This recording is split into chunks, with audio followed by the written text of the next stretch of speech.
Podcast Bombad.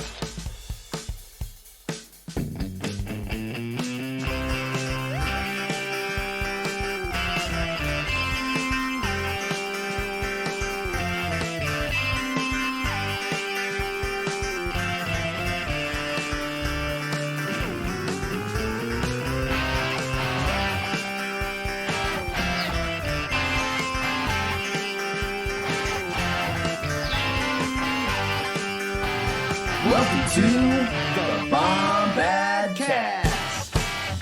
What is up, Bombad people? This is your boy, the Canon Junkie. Here we are on the other side.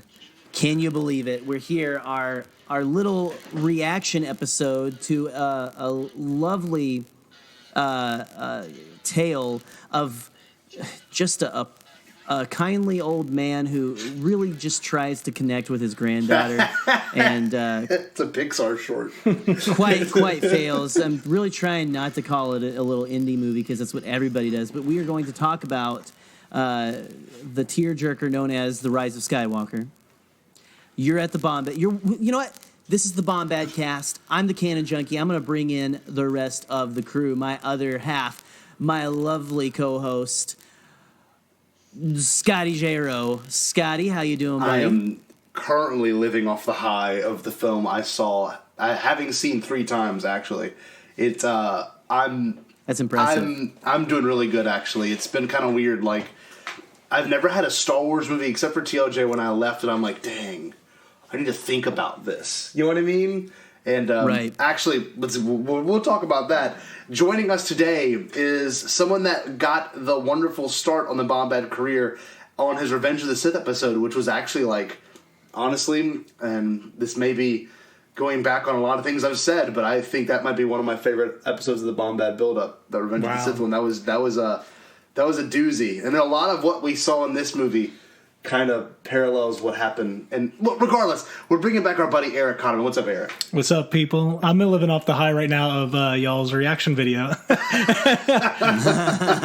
Which is still getting a lot of reactions and stuff. Like now we're getting people coming and going like, "Oh, I bet they hate it." It's ridiculous. Oh, really? That comment section is still piping hot. Dude, so every minute. Go check it out. Go check it out. Yeah, I played, I think, at least once a week for my father, who was all about the hype this year because he kind of understood what Celebration was, whereas in 2017 he didn't know what it was. He thought I was going to Disney World because in Orlando. Yeah, and same thing. Yeah, that it was part of it, but I was like, Celebration was awesome. I saw the trailer, and then when y'all posted y'all's video, I was like, yeah, my friend Scott has like 1 million plus views on like this video, and I've watched it, and he's just been living on the roll it again business. Yeah. So, like, literally, we watched it. He quoted it. He quoted when he was at the showing. He was. This is true.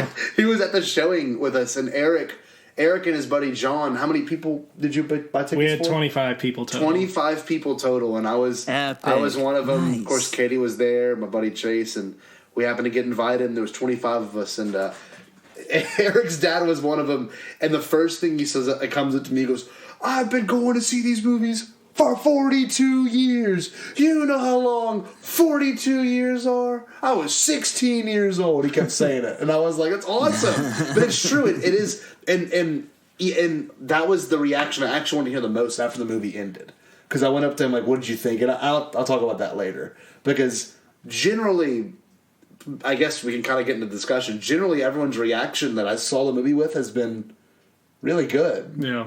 We only had one of our friends who didn't like a couple parts of it, but it was some of the parts I thought were kind of campy too, but we'll get into that later. So I guess to start off this conversation, how many times have you seen it, Jerry, at this point? I've seen it twice, and that was all on Thursday evening. I did the first ever... You did that too? For me, back-to-back screenings. Like I pieced out to my buddy lives across the street, and I said, "I'll see you later, man. I gotta get to the showing." He's like, "It's cool, I understand." Yeah. And I booked it across town. I went to the AMC. I got my seat there, sat in one of those lovely. It's like a love seat couch. that you sit on with a mid-20s gentleman who is very, very kind to cuddle with me, and we comforted each other and all that. So it's quite nice. But I saw it twice. I had more caffeine than any human being should probably ingest within like 4 hours, and I don't know, man. It's crazy. How many are you up to, Eric? 2 as well. Do the same thing pretty much. I kind of did the same thing. I saw it at 6, and then I saw it at midnight. Nice. And it was definitely an experience. Well, the best thing about it was we saw it together that first night at 6 Thursday night, and then we went to his friend's house, and I should have recorded it, but I guess I shouldn't have. It wouldn't have been. It was kind of us just like making points and trying to work our way through the plot again and discussing things. But that was a solid hour and a half worth of figuring it out and taking in the themes and discussing it. Like, the funny thing was, this might actually sound kind of bad, but like, you can tell when they've got the fans that do love the movies. They love them. But you got the fans that like the books, too. Because, a lot of them, like, people were saying, like, oh, they didn't set it up. This whole Palpatine thing wasn't set up. Like, well, actually, the contingency plan's a big part of Aftermath, and, like... It's been a big thing throughout all of canon. Yeah, so it's weird. Like, there's a lot of things that people didn't realize, and then people did realize, and... It was fun scrolling through Reddit after, because I had been off Reddit too, and I went under the leaks page, and someone already leaked the voices of the Jedi that spoke. So, by the way, if you're listening to this and you have not seen the movie, you should definitely not be listening to us, because this is like, we're going to be getting into it. But, man, if you see us reviewing, like, a new thing, we're probably going to spoil it, because I usually like to, like, just start off right off the bat, like, giving, like, some weird variation of whatever the big spoiler is. Well, but, gosh, I saw it the 2 times, and I would recommend that for anybody. Yes, for sure. Definitely. Like, the second viewing helped a lot. Go watch it like 2 times in a row, because that is such a cool experience, and like I think I'm going to try to do it as much as I possibly can. Yeah. But you say breaking down, that's so awesome, and I remember like going to like I kind of wanted this to be like like a little bit of like we're all going to Denny's after the movie and like like crazy all that stuff. But I was like I got done. I came home. My wife wants to see it. Not a hardcore Star Wars fan, but still is like, I don't want to know anything. And I'm like, I don't want to spoil it, because you'll only go see it once, and I want you to go with me. And I come home, and I can't tell anybody anything.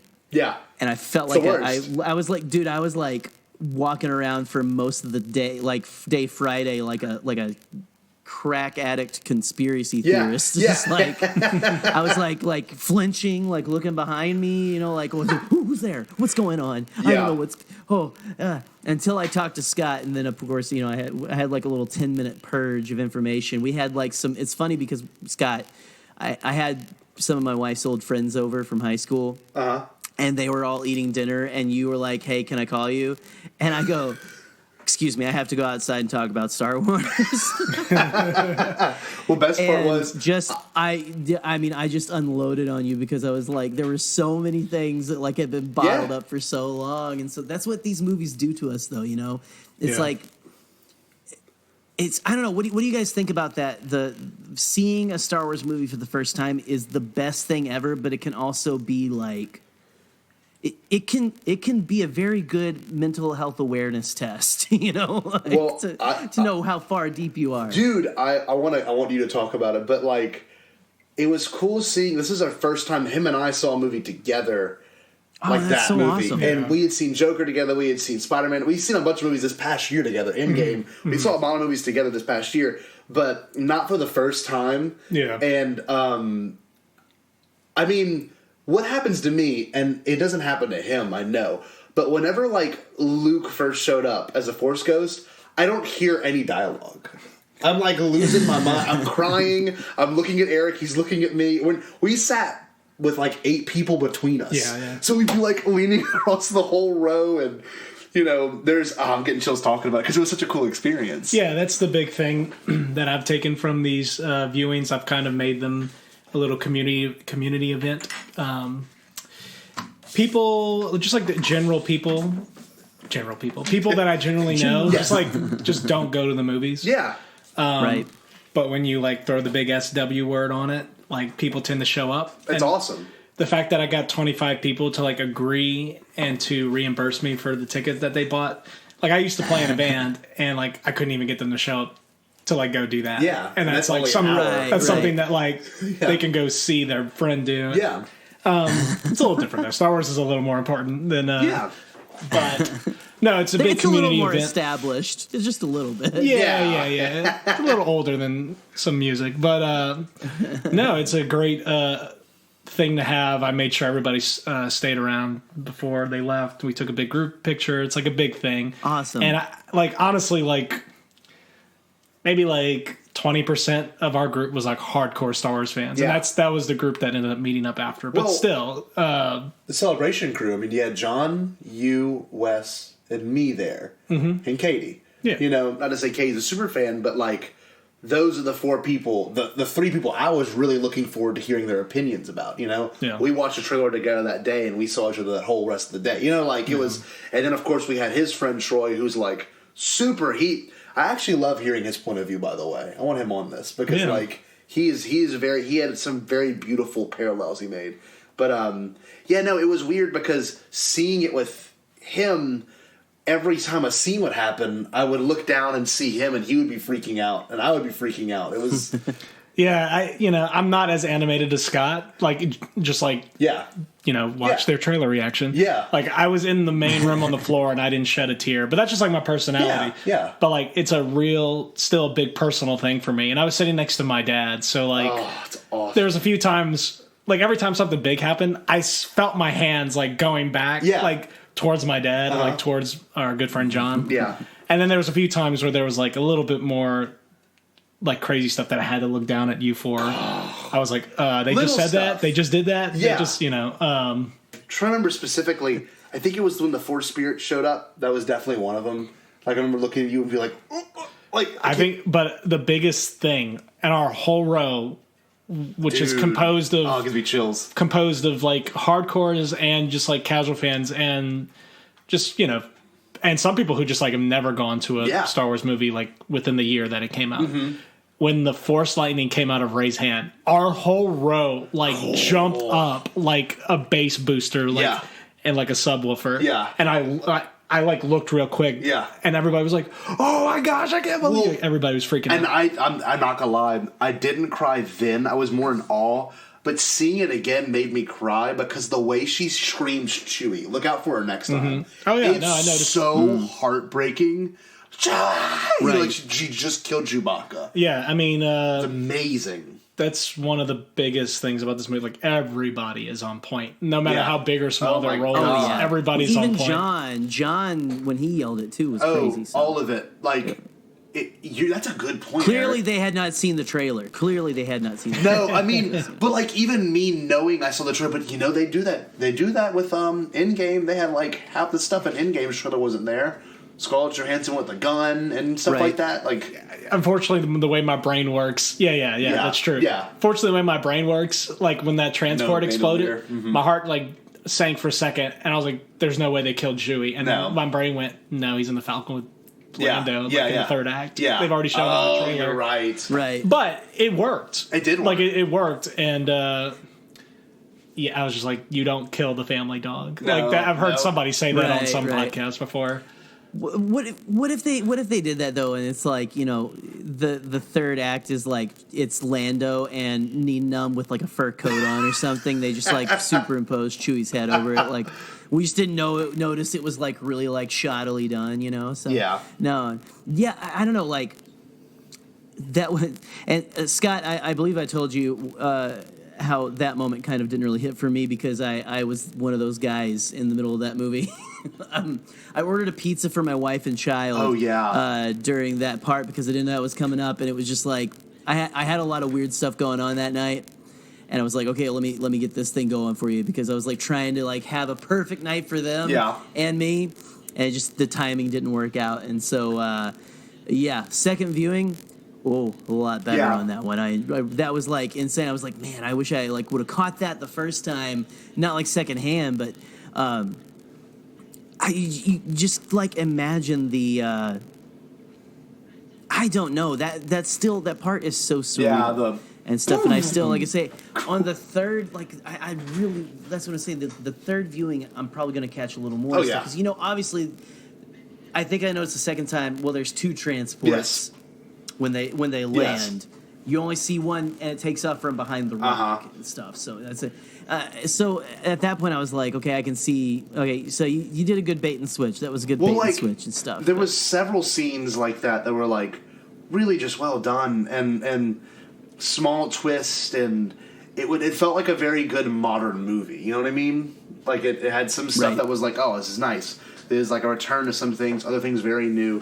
I don't know. I guess my initial reaction after the viewing, I didn't know what to think of it initially, and I know we can all agree that first hour and a half was a lot at first for a Star Wars fan, because we're picking everything down, we're taking all of it in, we're figuring out the plot, we're figuring out how we feel about it, and like, I mean, I was sitting there like, this is so much, but with each following viewing, I've kind of like, I get it, like I know where they're going, I know where it ends up, I'm not as anxious anymore, and they started off this movie with a banger.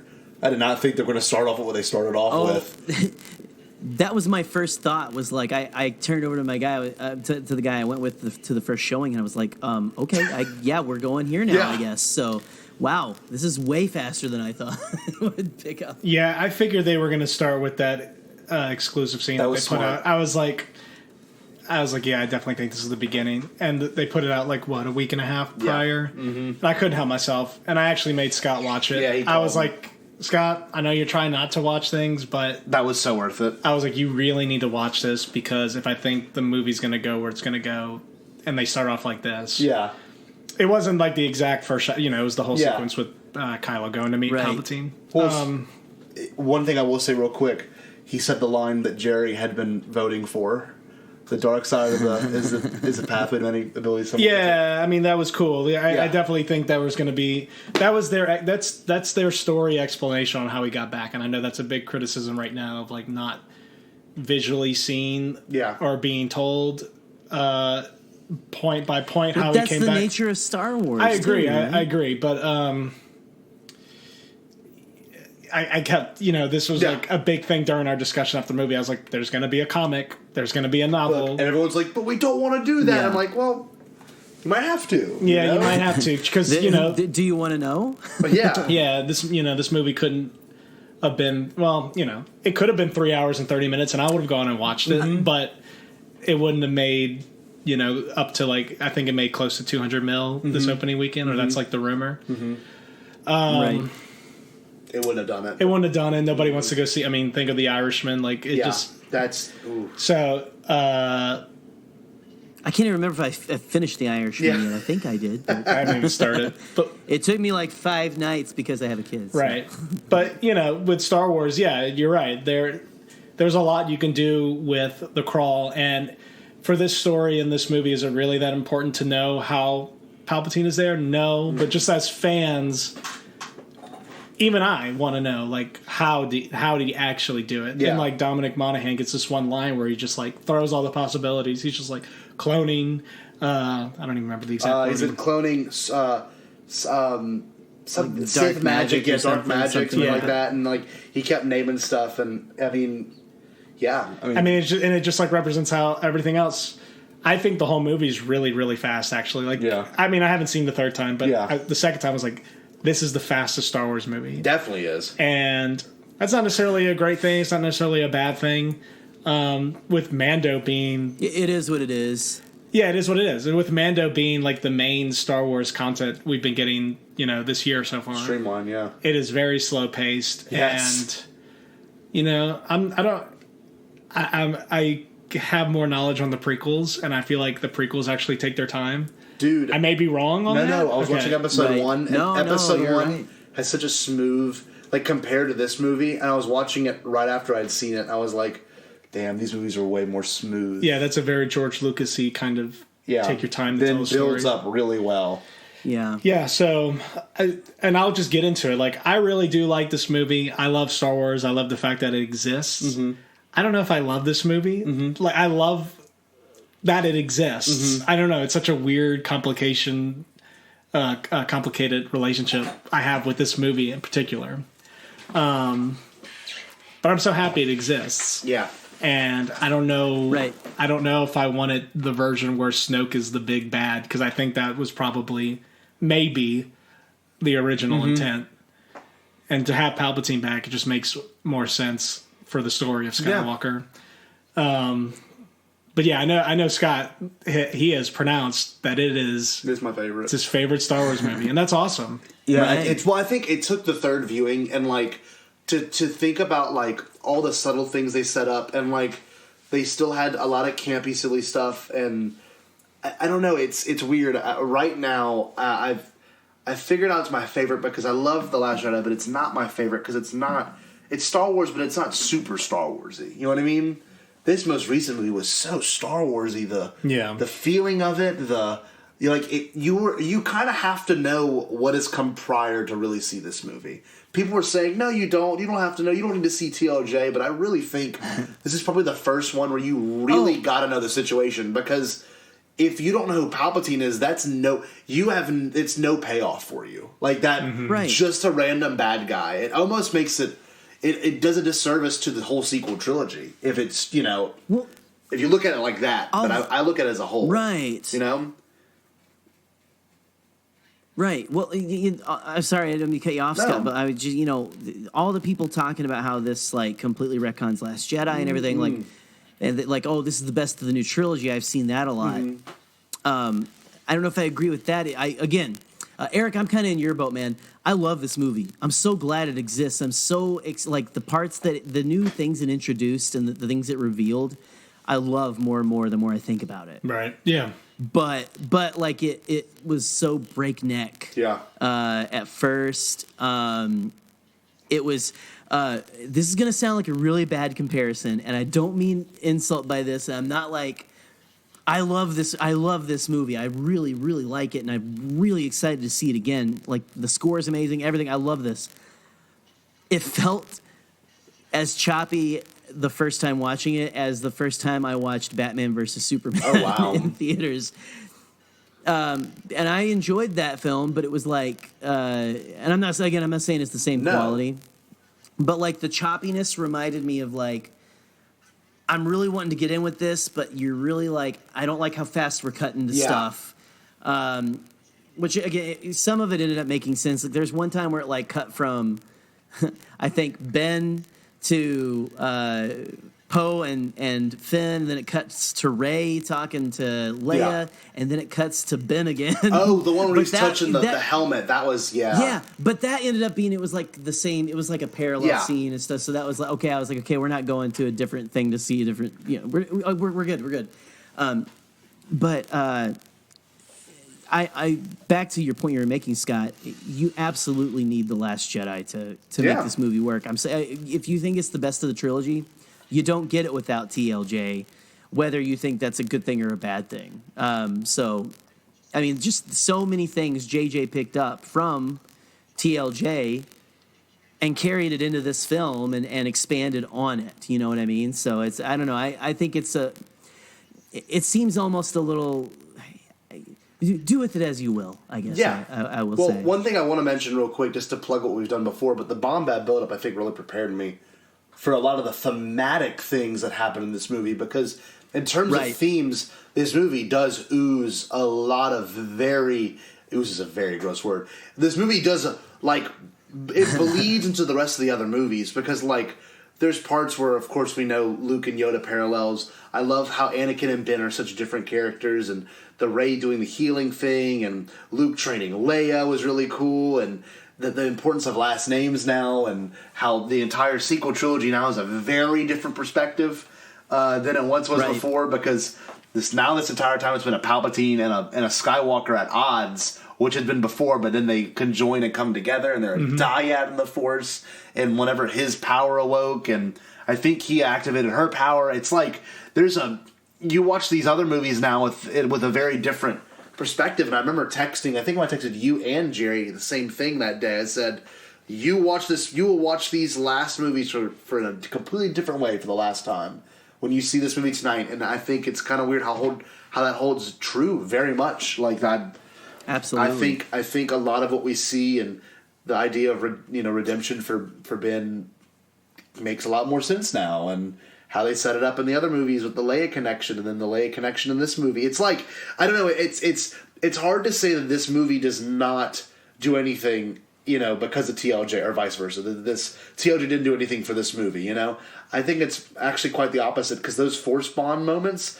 I mean, it's completely foreshadowed when Ren touches his hand. There's water on his glove.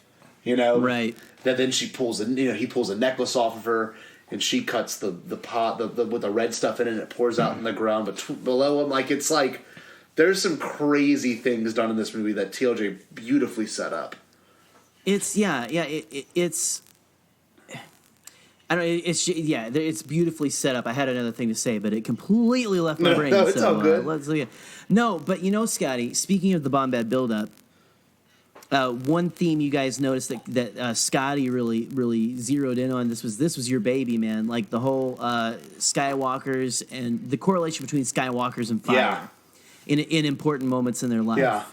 And while, again, spoilers for this movie that's only been out for not even a week by the time you're hearing this, Rey is a Palpatine, but still, she's the hero of our story. Yeah. She has a moment with fire in this movie. She does.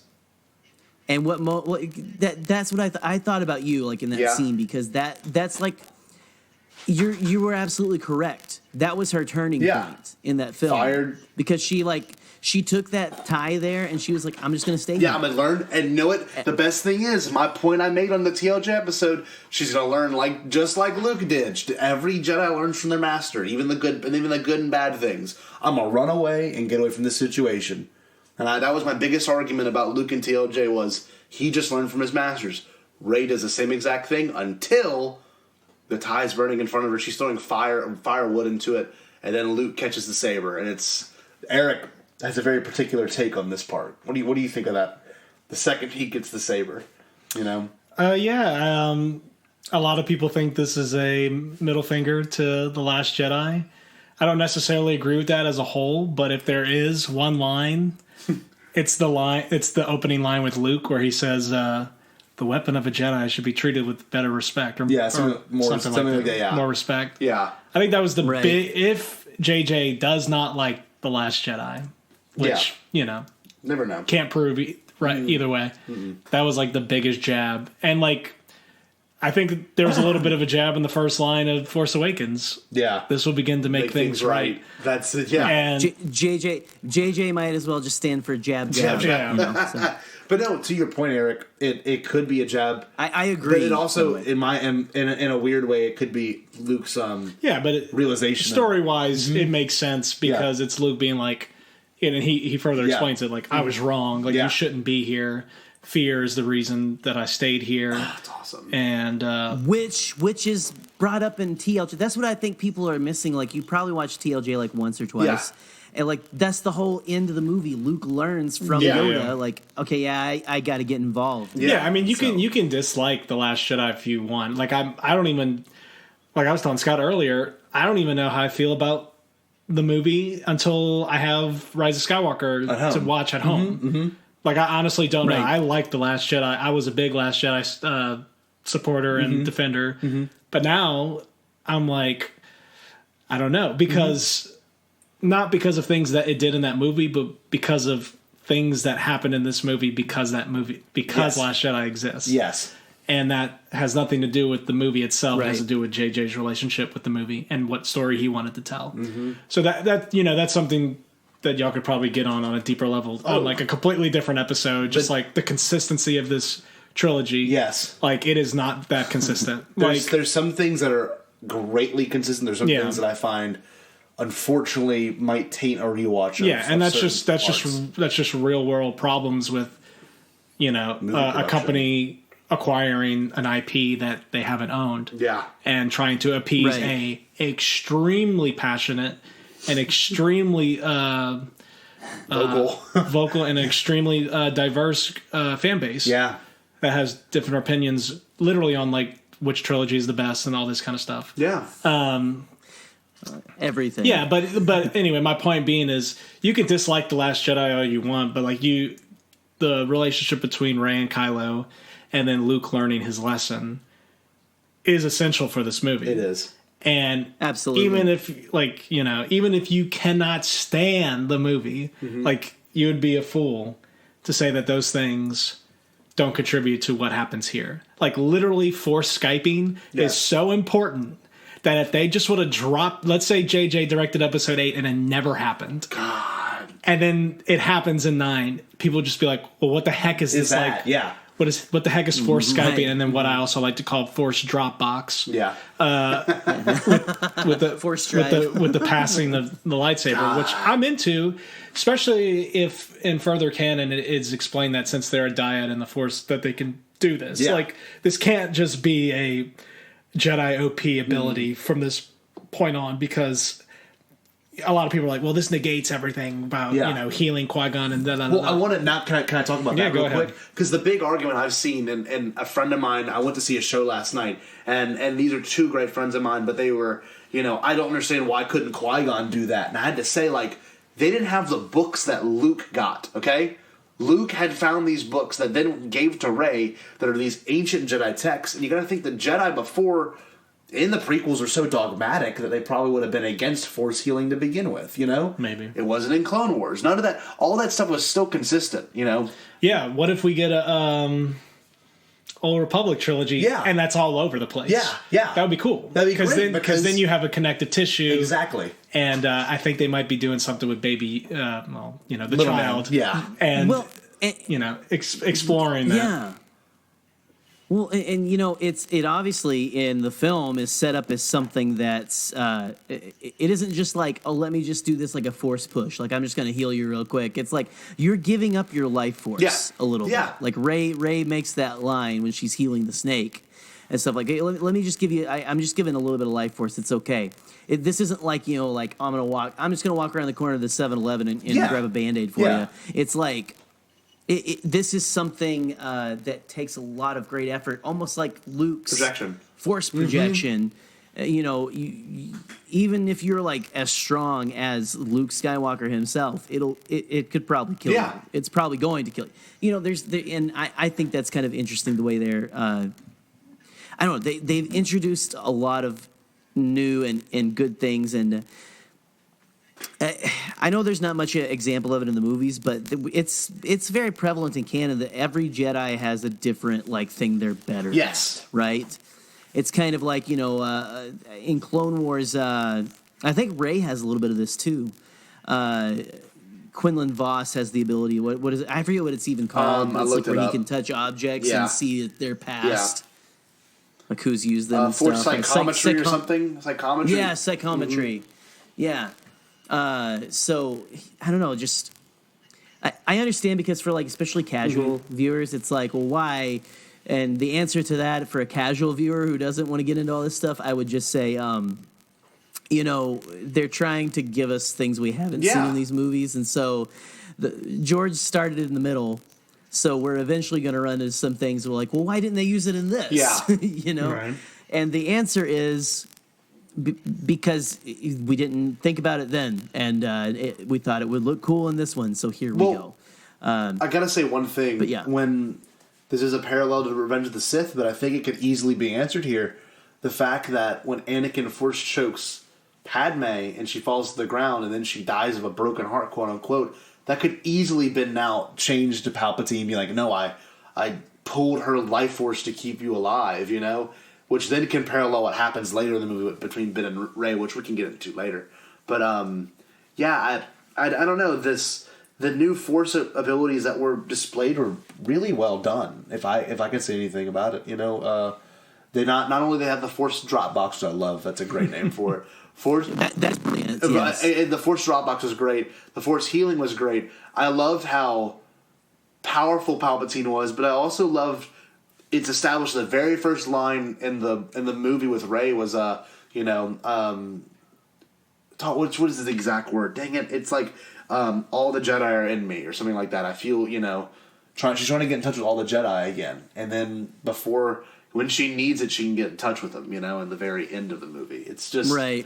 That was a very in-game moment for me, where it's like Palpatine's like, "I am all the Sith." She goes, it's almost like an "I am Iron Man." Yeah, it was. I am all the Jedi. It was still really. Oh man, I loved that. Yeah, it was cool. That's that's a big criticism of it, but that's just in movies in general. Remember, Lord of the Rings, you brought a man to kill me, and then she takes off her helmet. Yeah, I am no man. Yes. That's a great line, though. Yeah. It's it's right. People are like, well, Endgame just came out. I'm like, well, I don't know. They were in production around the same time too. It's like sometimes these. Have you ever noticed? I notice things all the time where movies are in production at the same time. Yeah. Sometimes can have a similar theme or feel. Just it kind of depends on, I think, the atmosphere. And again, this is coming from a guy who I live in Podunk, Michigan right now, and knows little to nothing about filmmaking.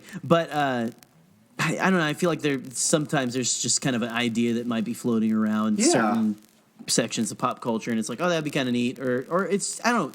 This was basically that was the culmination of the Marvel movies. This is the culmination of the Skywalker saga in the same year. So you're going to have similar beats, you know? It's just kind of while I did make that an immediate connection, I did love that because I don't know. We're jumping all over the place, and there's a lot of stuff to cover in this, but I just I don't know, man. I'm really kind of digging this. Let's just go stream of consciousness. So, well, one thing I do want to bring up real quick before I kind of want to throw in some Easter eggs and kind of bring up some cool cameos. But in regards to that scene in particular, a lot of people were saying on Twitter, unfortunately, they were like, "Why didn't they talk to Ben? Ben has more of a connection, but Ben just got redeemed. There's no way Ben would be so in tune with the light side of the Force that he could have the ability to communicate with the past like Rey can. Rey's been studying for a year now. Yeah. And plus Ben he got thrown in a hole. Ben just turned, and I don't even know if he shows any Force abilities except for Force healing. That's it. And it's kind of cool that it shows that he also knew it too. So it might be a new thing that Luke discovered with the text. I don't know. It's interesting, but let's get into the cool little cameos of Easter eggs. You want to start off with one, Eric? Yeah, cameos. I mean, this one's kind of oddball, but the Dio is talking, and when he first talks, I lean over to John. I go, "I bet you that's J.J. Abrams." And he's like, "Why?" I was like, "I just bet you." That sounds like him. Yeah.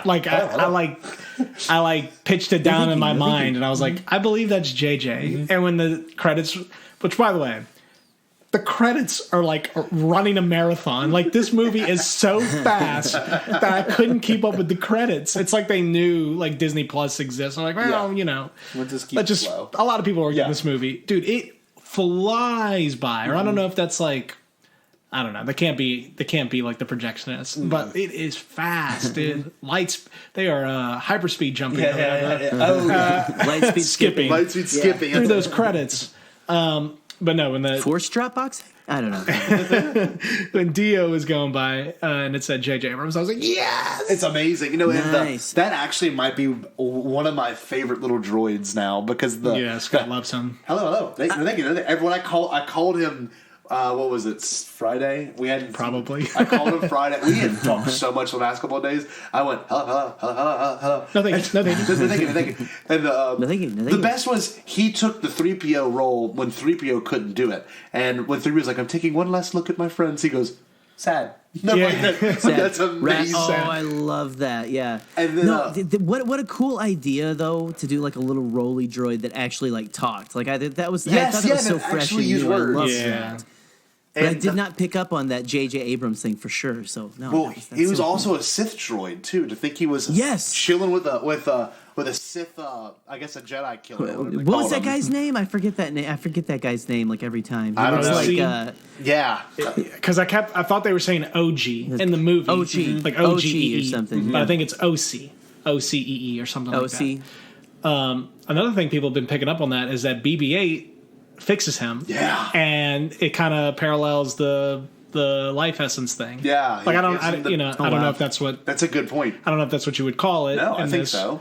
Gives him, but just battery. Like a cool little parallel. Mm-hmm. Straight up, I don't even remember if, like, is Dio around after that big like sequence with 3PO? Like, does he do anything else after that? The only thing he does do is the coolest part about Dio, though, which makes sense, is this is where they realize how important Dio is when Dio's digging through the stuff and where's your friend? And he says it to John Boyega. He's like, oh, I don't think she's coming back or whatever. And he goes, I miss her. And then he's like, or something along the lines, but Dio ends up spilling the beans to Finn that he was on the ship and they were going to bring a little girl from Jakku to Palpatine on Hexagon. Right. Yes, and then they're like, wait, and that's where that gets really good. And then I think one of the best, that's where I get chills talking about, that's when it became my favorite, is whenever Luke's X-Wing turned on and R2's like, whoa, Luke's X-Wing's on, and he's like, I think something's wrong with him. They plug it in and no, it's X-Wing is on, and it's like, that's Red 5, and she's showing us the way to Hexagon. I'm like, oh, I think that's where it like clicked. I loved this movie because it was a weird way. It was not a very Star Wars way to approach a plot too. It felt very different from most Star Wars plots, because it kind of, the spy being introduced. I don't know. I guess we're kind of walking in circles now. Okay, so can I talk about the other cameo? Another cameo. Okay, so I would like to give myself credit for having good eyes, but during the first screening, I was the only one in our row who noticed John Williams was the bar tavern or whatever barkeep. Nice. And I'm working on a project called Tavern. I don't even that word. That word didn't need to come out of my mouth. I hear bar and then tavern comes out, like the bar tender. Yeah. And it's like 2 seconds, and he looks up and he kind of just shakes his head and goes back down. And I went, John Williams. Yeah, I did not notice that at all because they did a push on him, and it should have made sense, but I didn't. I come right over my head. And I'm just like, 42 years, and this is the first time this man has a cameo in the movies. Isn't that and I was like, really that's cool. What I was looking. I was like, that's John Williams, isn't it? Like the first, I noticed that too, but I was like, I don't really know. Like it was so fast. Yeah. Like who was it? But that, you're absolutely. That was John, and oh my gosh, that was. How have they not put him in a movie? I don't know. In all this time, like, this is the last one he's scoring, and now he's in it. I guess that makes sense. Can I bring in one thing you noticed too, and you texted me? Yeah, go ahead, dude. The Pisana celebration.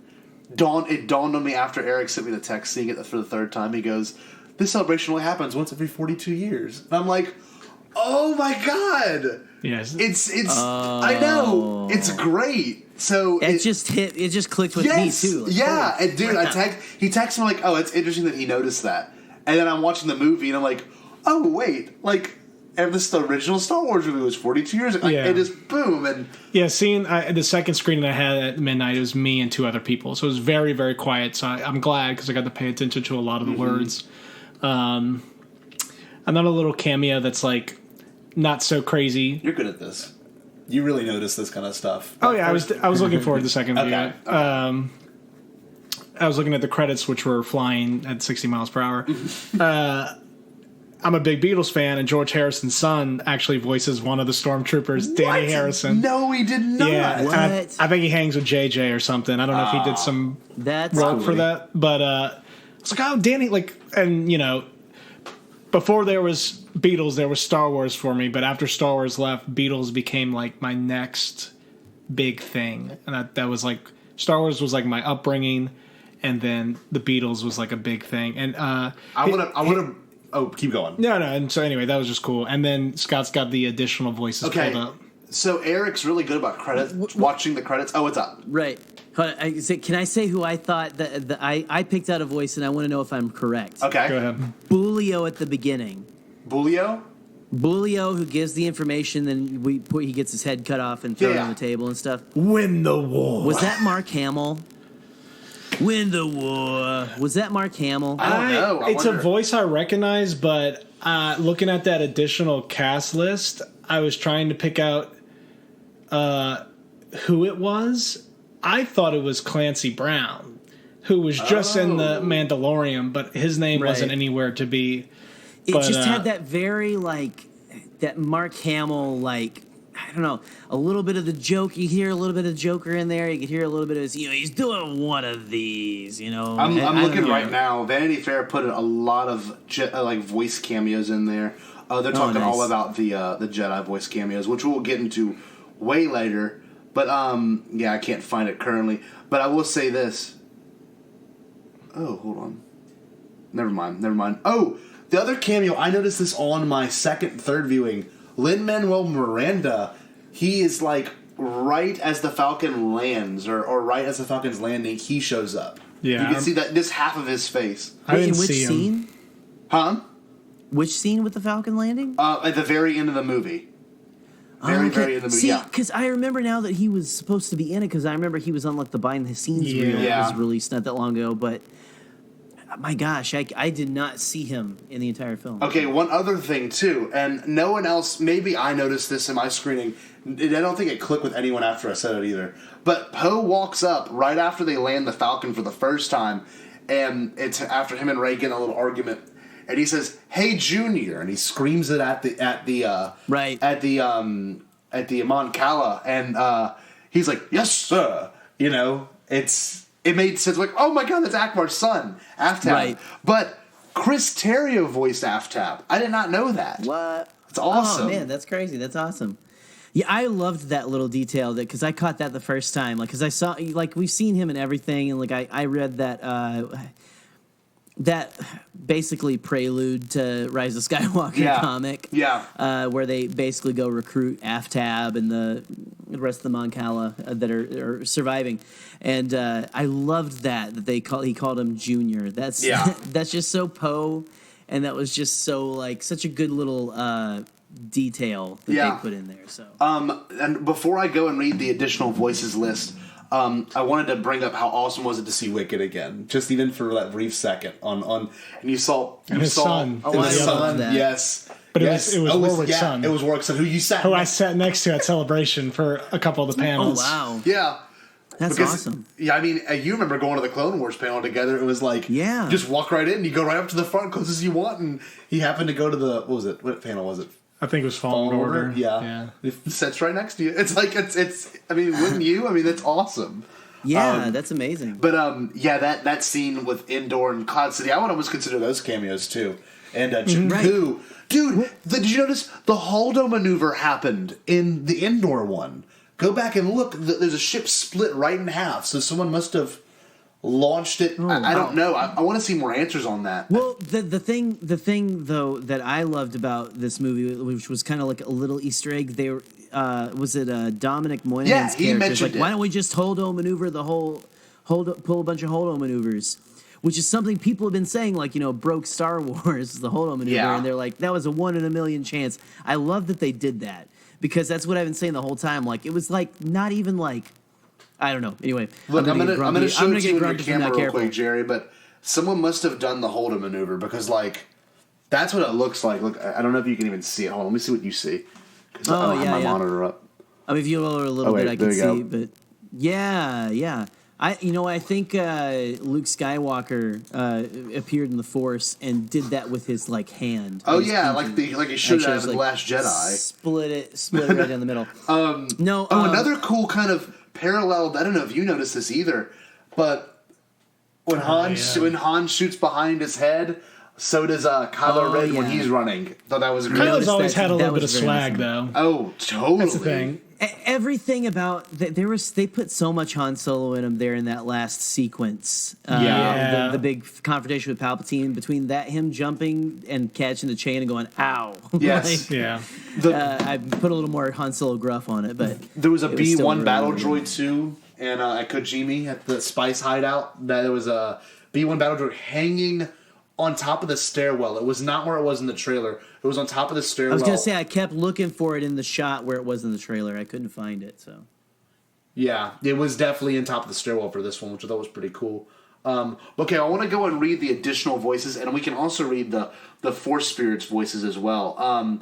The additional voices thing was interesting because it was like, Eric sent it to me. He's like, it's like it's like the Star Wars family. It's crazy. Mm-hmm. Now, some of them I know, some of them I really don't know, but I'm going to go through pretty much every one of them.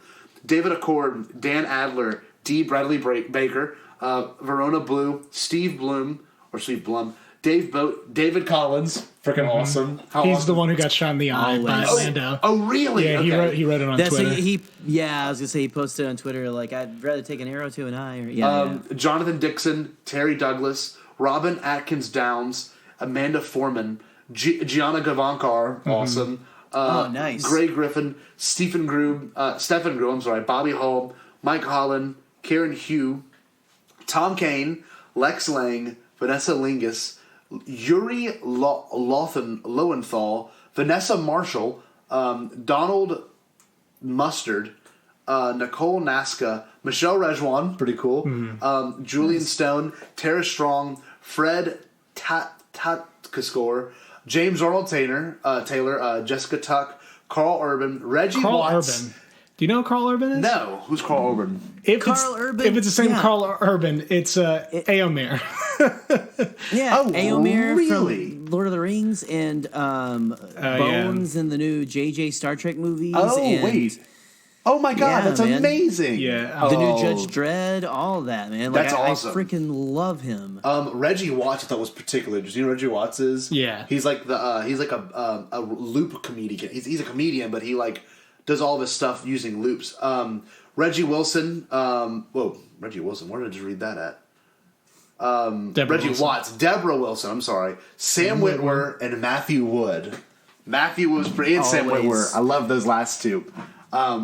Did they continue their joke of like upping the like? Did you see the new B-37? Yeah, isn't it David Collins and Sam Witwer who always do it? Yeah. I wonder if they were the two who got mind tricked. Jedi mind. That'd be great. See, I must have like really been like going crazy with the voice acting in this one, because when I heard their voices, for some reason I thought one of them was I'm trying to think of his name. I thought one of them was T.J. Miller. Yeah.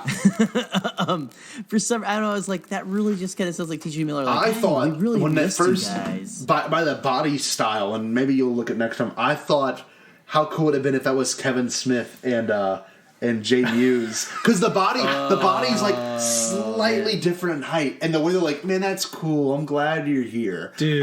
That would be amazing. Now, I don't know, but that's a pipe dream. That would be pretty great. Because they got thrown in the. The clip was them ripping Star Wars, but during the Star Wars Legacy trailer, for Rise of Skywalker, it was just that scene of them about the fight with Mark Hamill in the Strikes Back. The knob. That'd be so cool if JJ put them in Star Wars. I don't know. I think it would be beautiful. He hinted at the fact that Kevin could be in the movie. Oh, yeah. I didn't see his name in the credits. And maybe that could have been an uncredited thing. I could see Kevin being like, don't put me in the credits. Mm-hmm. Like, I don't know. We'll see. Also, and not that I even have the voice actor's name, but they're not actually voice actors. But I could probably find a better quality version of it. But Voices of the Jedi Past. I love that that's what they called it in the title.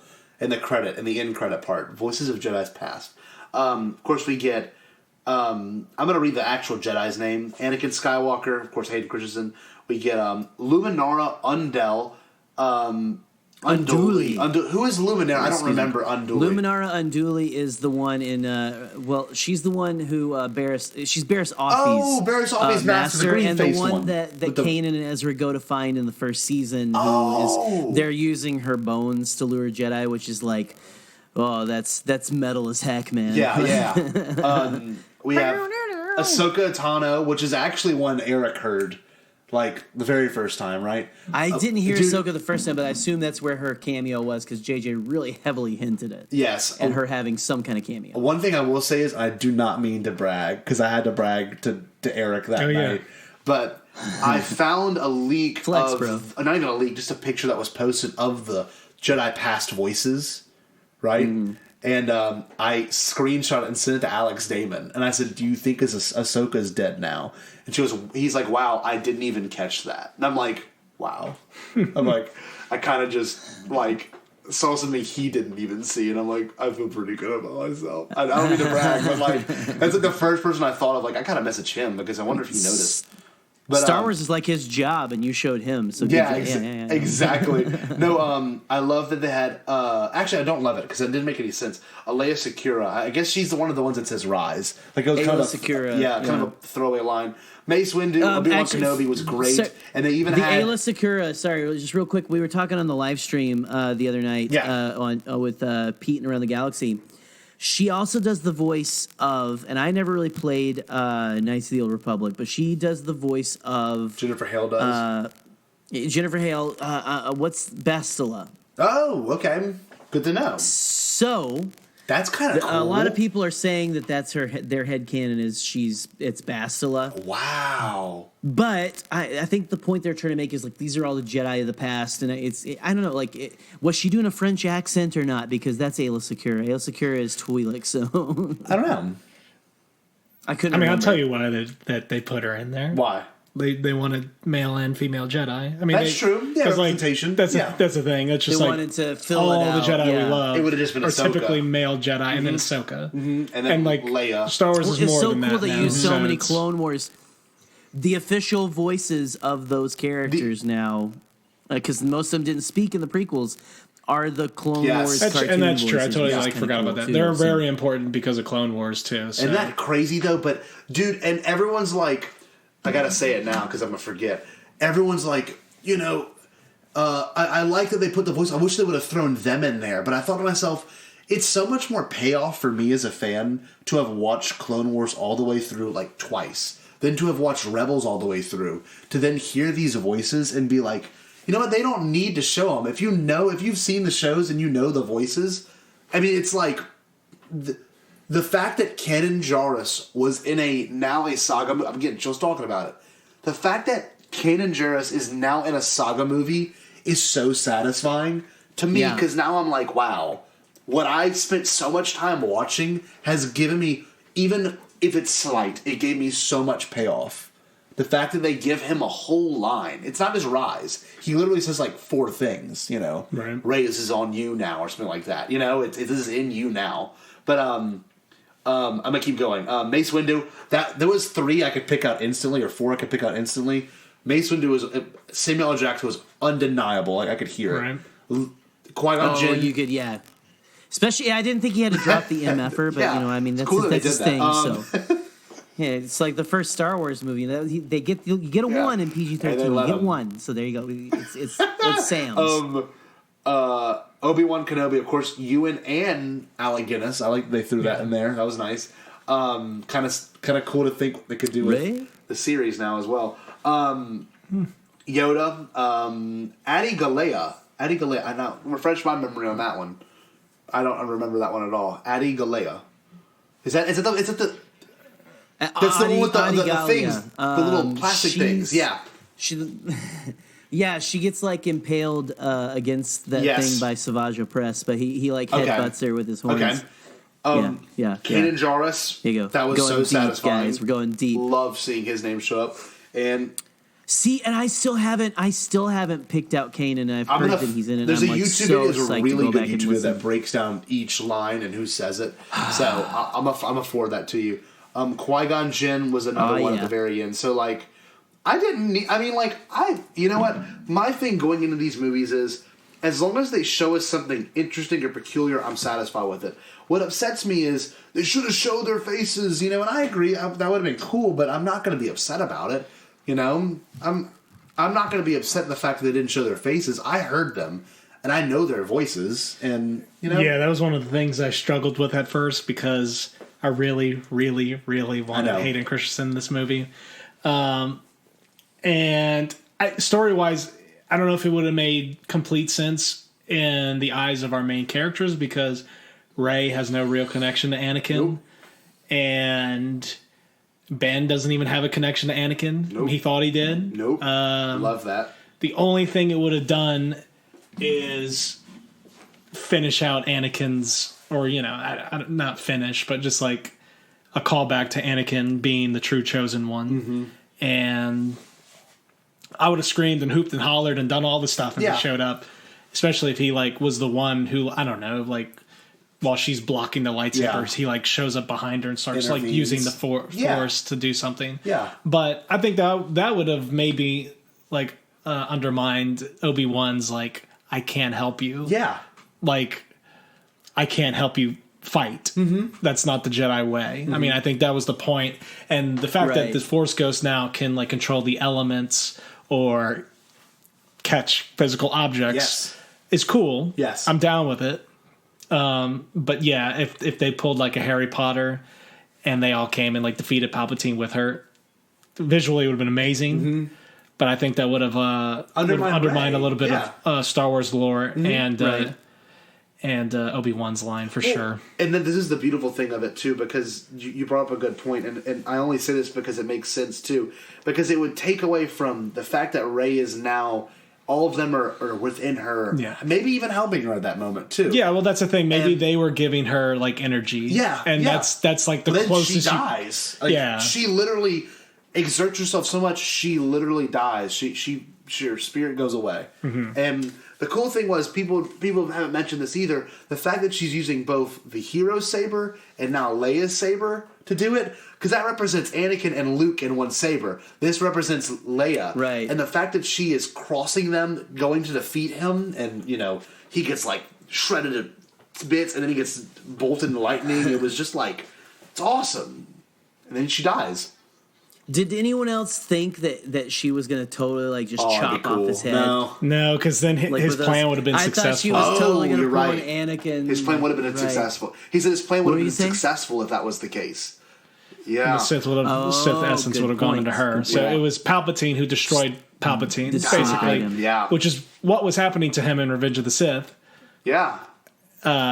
Which caused him to... Dude, great parallel. Yeah, yeah. So they did the job this time. Like, if Mace would have done that to him, probably... would have kept it going. Maybe it wouldn't have killed him. No, but... I mean, maybe it did if he sat there for like 3 hours. Yeah. But they're... Hold on, he's not done yet. People are criticizing that. Why didn't he just stop? I'm like, I don't know if you can stop at that point, because it's like I don't know, this is not real life. But like, maybe the fact that like like a lightsaber is like deflecting, like maybe it's just like an ongoing current. Yeah. So maybe you can't stop. And yeah, would have been cool to see him fight with a lightsaber. Sure. Would have been cool for Luke and Anakin to come and have the Skywalkers fight him. Yeah, sure. Should Ben have done it? I don't think so at all. No, I think Ben. Without Ben, this wouldn't have happened. Like he served his purpose in this movie, and he was also one of the Skywalkers that rose. That was one of the things when Palpatine threw him. As I once have fallen, the last Skywalker shall too. And paraphrasing. Yeah. And John leans over to me and goes, "What's the name of this movie?" And so, he pulls himself up. Those are all, and it does satisfy the huge Star Wars fan of me to like have all these Jedi be there. Yes. And what I think is the world between worlds. That's when a she good looks point. up. Yeah. They didn't blatantly say it, but like all reality, like. Stops, is I don't know what's that word, irising out of her mind, and she sees into space, which is the visual for the world between worlds. The same exact visual that actually Ezra has when he communicates with Yoda. All he sees is Yoda as a figure, and then that star space behind her. And then if you think of the world between worlds, it's pretty much just this platform, really, with star space behind it. So there's a good chance that's what it was. For us, awesome. For casual fans, it makes sense too. Yeah. Right. And then so all that was awesome because you got to have the Jedi speak. Yeah. I mean, I love hearing Obi-Wan start it. It like calls back to her Force vision. You are now in your final steps. Well, and Anakin being one of the loudest voices towards the midsection of that too. What's the line? Hold on, so powerful. Like, what was this line that he said that when he said one before that, but then the bring balance as I once did. Yeah, bring balance to the Force Rey as I once did. But you have to think he did do it. I mean, that is he did it. Like he that's did the do thing. it. So he is still the chosen one. He did it, but it's just that the whole this is all of this is perpetuating the entire sequel trilogy. Only happened because Palpatine darn him. Yeah. Just held on, because that's the Sith way of things. Is not they cheat death. The Jedi embrace it and are gifted with being able to retain their identities. It's I don't know, just yeah. And also, it's kind of funny, the big like claw machine thing that he was on, like claw arm. I didn't notice that at the beginning, but he was like oh yeah, I don't know, like claw arm. Like someone was saying, it looks like you were playing a claw machine and pulled out the ugliest prize or something. So let me see. I'm looking it up right now. I saw a YouTube video that had all the lines completely broken down. Let's see. Oh, it's been taken down by Disney. Of course it has. Well. They are relentless. They are relentless. Well, I mean, I get that. That's a huge thing to have it be leaked out there. Oh, yeah. But with that being said... Well, and they also pay all our bills, so, you know... Oh, you got them right here? Good for you, Eric.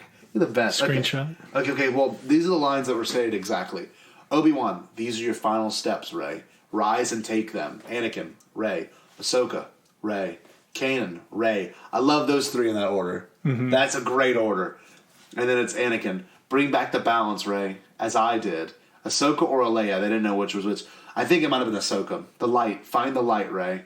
Something unintelligible. I don't know if they could really break it down there. Qui-Gon, every Jedi that ever lived lives in you. That's a very good Qui-Gon line. Anakin, the Force surrounds you, Rey. Mace, I feel the Force flowing through you, Rey. Anakin, let it lift you. Qui-Gon, we stand behind you, Rey. Old Obi-Wan, Rey.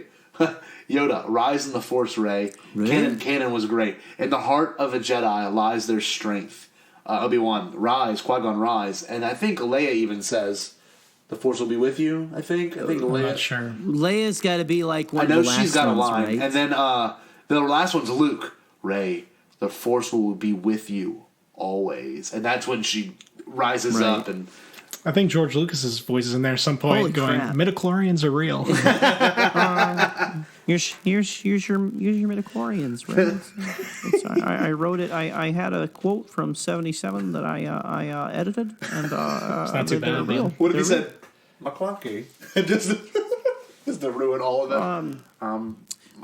Tell Palpatine McClunky. Oh, it's the end of him. That's right. Just go for it. It'll be great. I'm gonna go. One thing I will say was I love Phantom Empire. They have the Whoa, you know what's crazy? Phantom Empire, the Phantom Emperor. That was actually a Gene Autry serial. The Phantom Empire, and so that's kind of cool to think. Was it really? That's actually they called him the Phantom Emperor, but it's one of those serials that probably inspired George. It's a very weird country sci-fi thing where Gene Autry, the main character of course the Gene Autry movies, he goes to like this underground world where or underground Earth, and he like has to fight this very weird society of people that are all also robotic and human. It's very weird. But the Phantom Empire, I love that he's called the Phantom Emperor.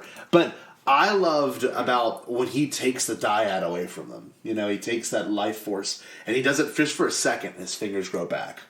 And I love that movie. He's like, what is it?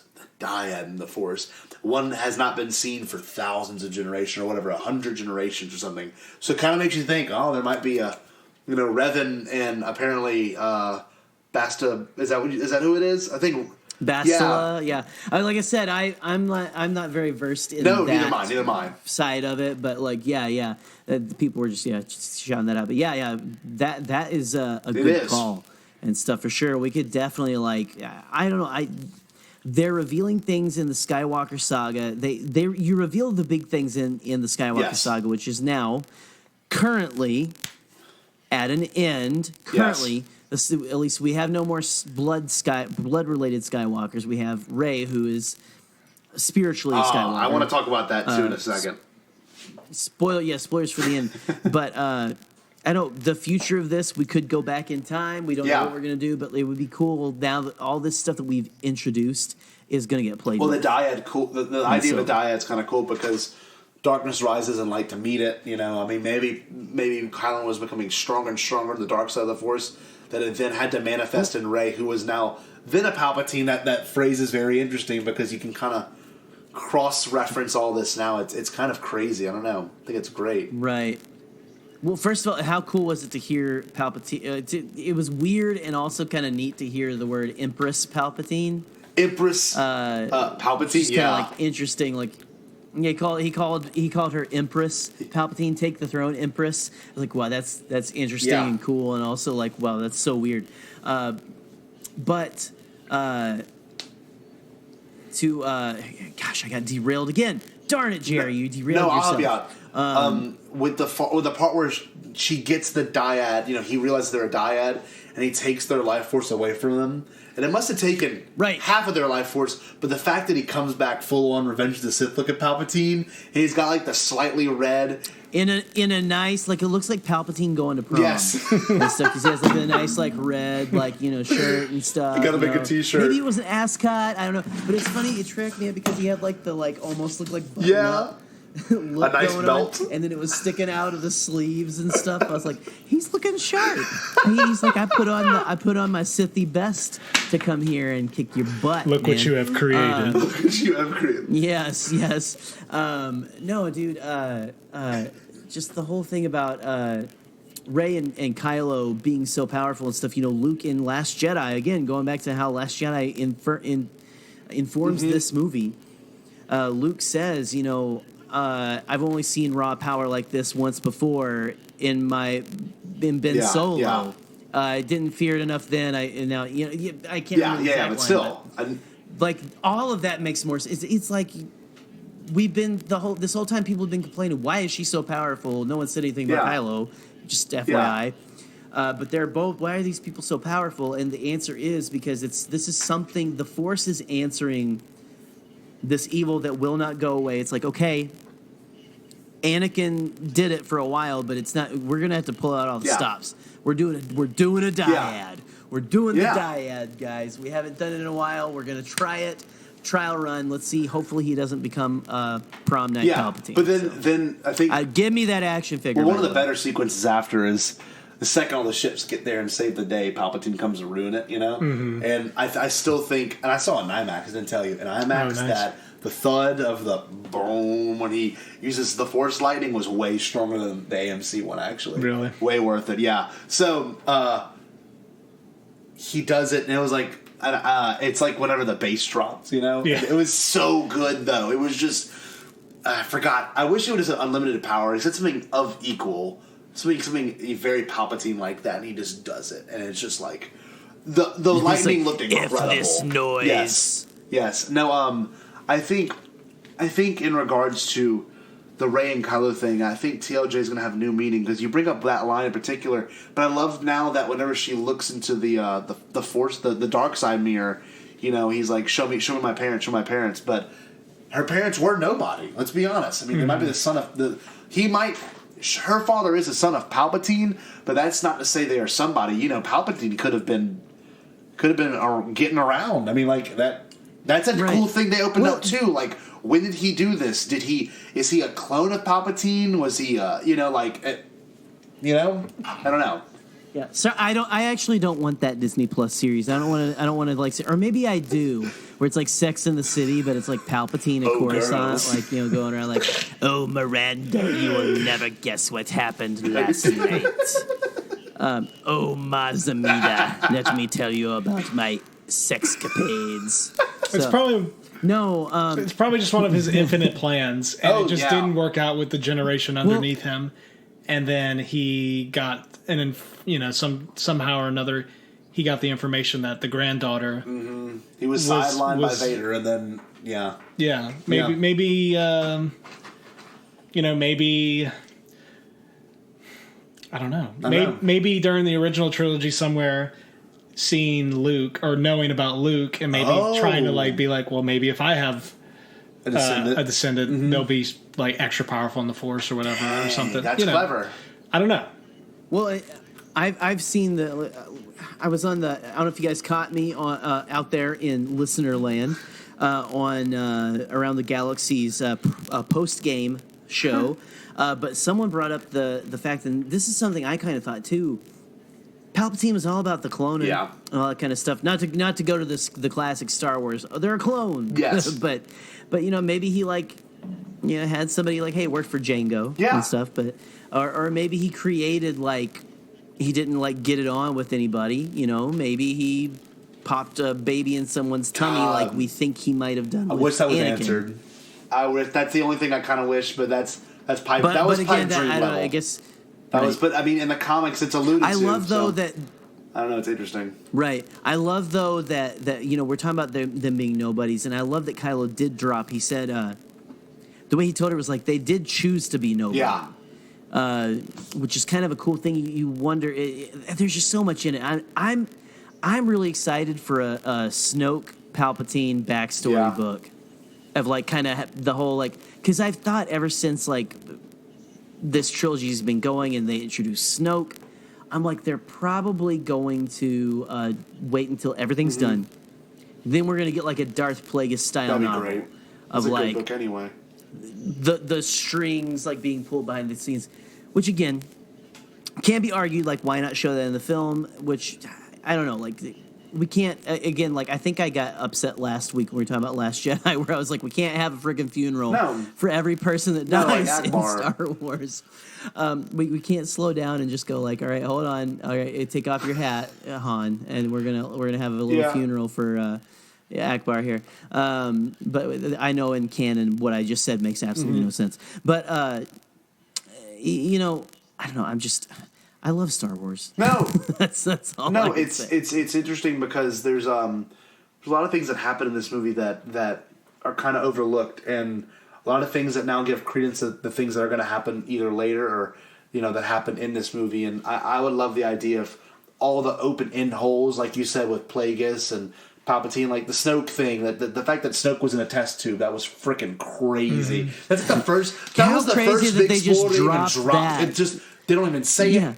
Kylo Ren walks by it, and it has a close zoom of it, and that's it. And it's like I remember my cousin. I just saw with him on Saturday. He looked at me as like. Right. What was that? And I'm like, I don't know. Right. No, remember, because Palpatine, when he comes in, he's like, my dear boy, I made Snoke or something. It's like, what? Okay, Palps, slow down, bud. Slow down. Just like a little more Rico Lee me. Rico Lee me. Okay, let's get a little bit of exposition. If you really care to know about that, that's why you have books, or Star Wars Explained. Exactly. That's why you have people like him. They love lore dives, and I think that's the beauty of it is because this movie was kind of like TLJ in a way where it was had some open-ended remarks like, this is a story for another time, with the lightsaber, and I think the Visual Dictionary actually just revealed how it happened. How she got it? Okay. Yeah.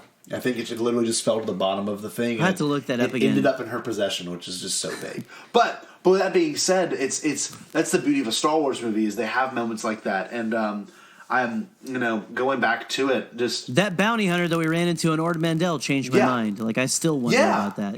Sorry. I kind of. But that's just like that's always been. You're right. That's always been a part of Star Wars. It's like wait. What are you talking about? What's happening? One thing I do want to bring up real quick is I want to bring up going back to Luke and Yoda. That whole moment on Octo, I thought was great.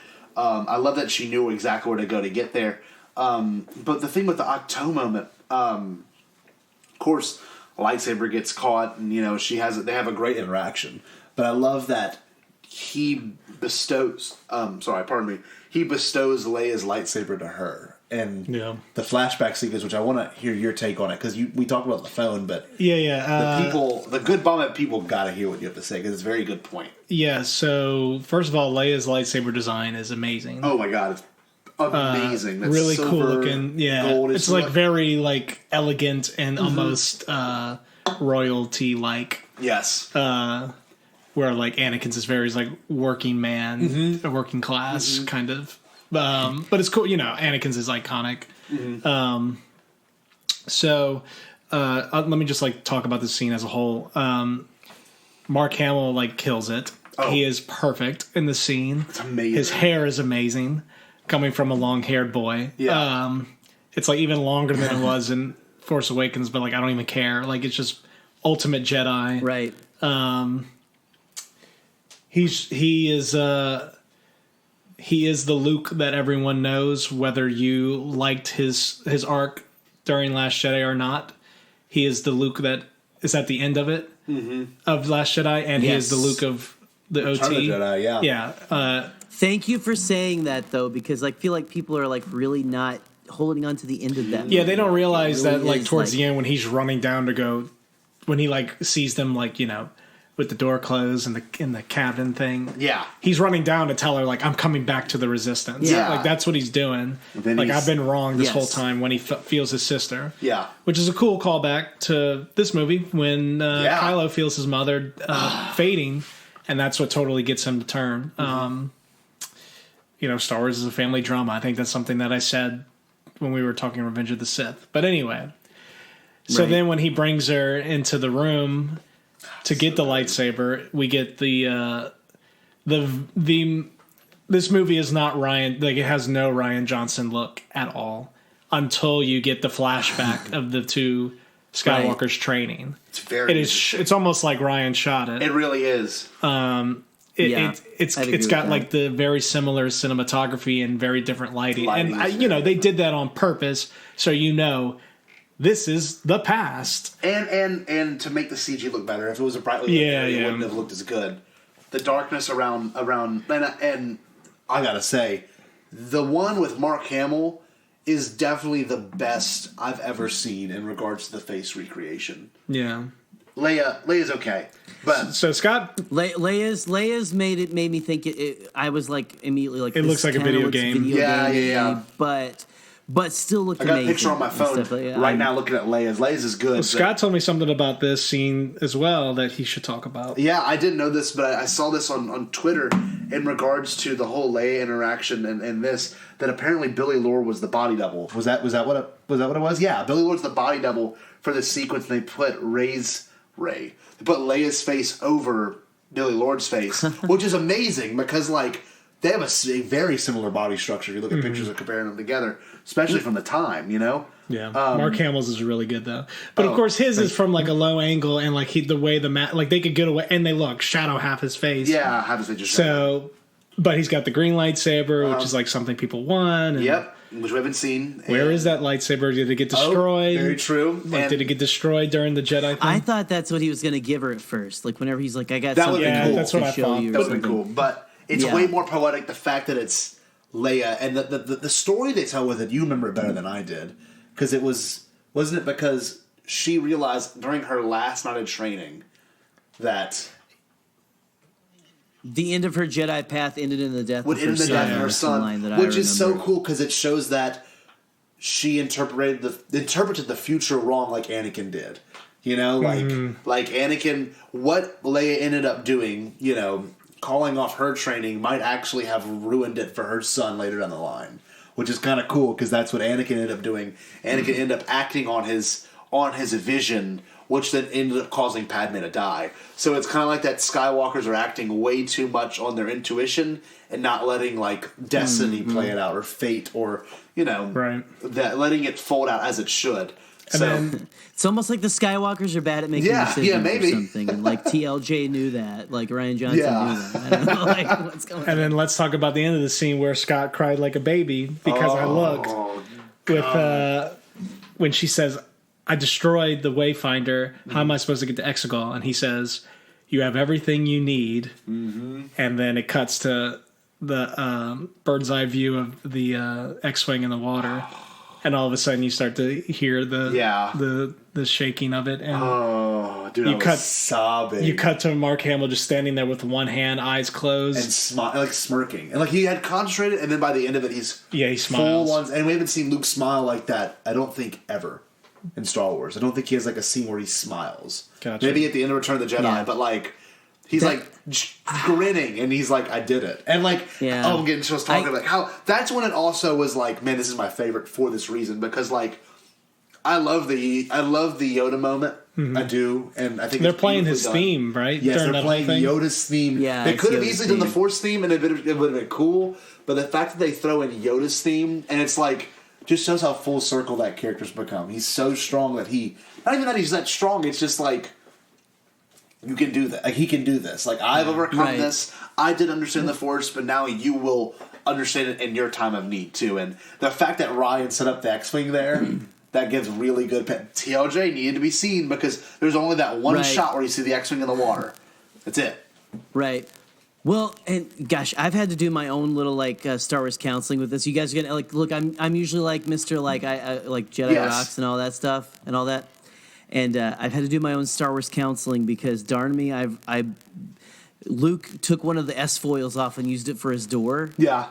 On TLJ, and I was like, okay, that's okay. Yes. But make me feel better about the smirk because whenever the couple of times I've seen it, and I'm hoping it gets better as it goes on, it felt like Mark Hamill was in like a 1980s sitcom opening where he's like pulling a slightly overdone pie out of the oven and like, oops, I must have overdid it. Yeah. So, like we're gonna make it. Again, I'm not to diminish the moment. It was a cool moment. I was like, oh, that's awesome because that was set up in TLJ and stuff. But I just stupid brain. There's a couple of things I had like that in the movie too. Make me feel better. No, it's I think just the music in the moment and how it hit something in me that like as a kid I loved Yoda, of course, who doesn't? But like I showed my students actually 2 weeks ago. I'm teaching them forces and how forces are applied and how forces are taken away, how forces transfer. I've been teaching them that past 2 weeks, and I just taught them Newton's 3 laws before, and I showed them the clip, like how can someone so strong be able to move something like this? Well, he used a lot of force to do it, and that's their answer. I'm like, that's awesome, you realize that it takes a lot of force to move something takes awesome. A lot of force to move something that's very heavy. So for me to see that scene like 3 times throughout the day, and then I had been watching the Bombad build up, and this is like the shot for shot visually, exactly like what we saw and.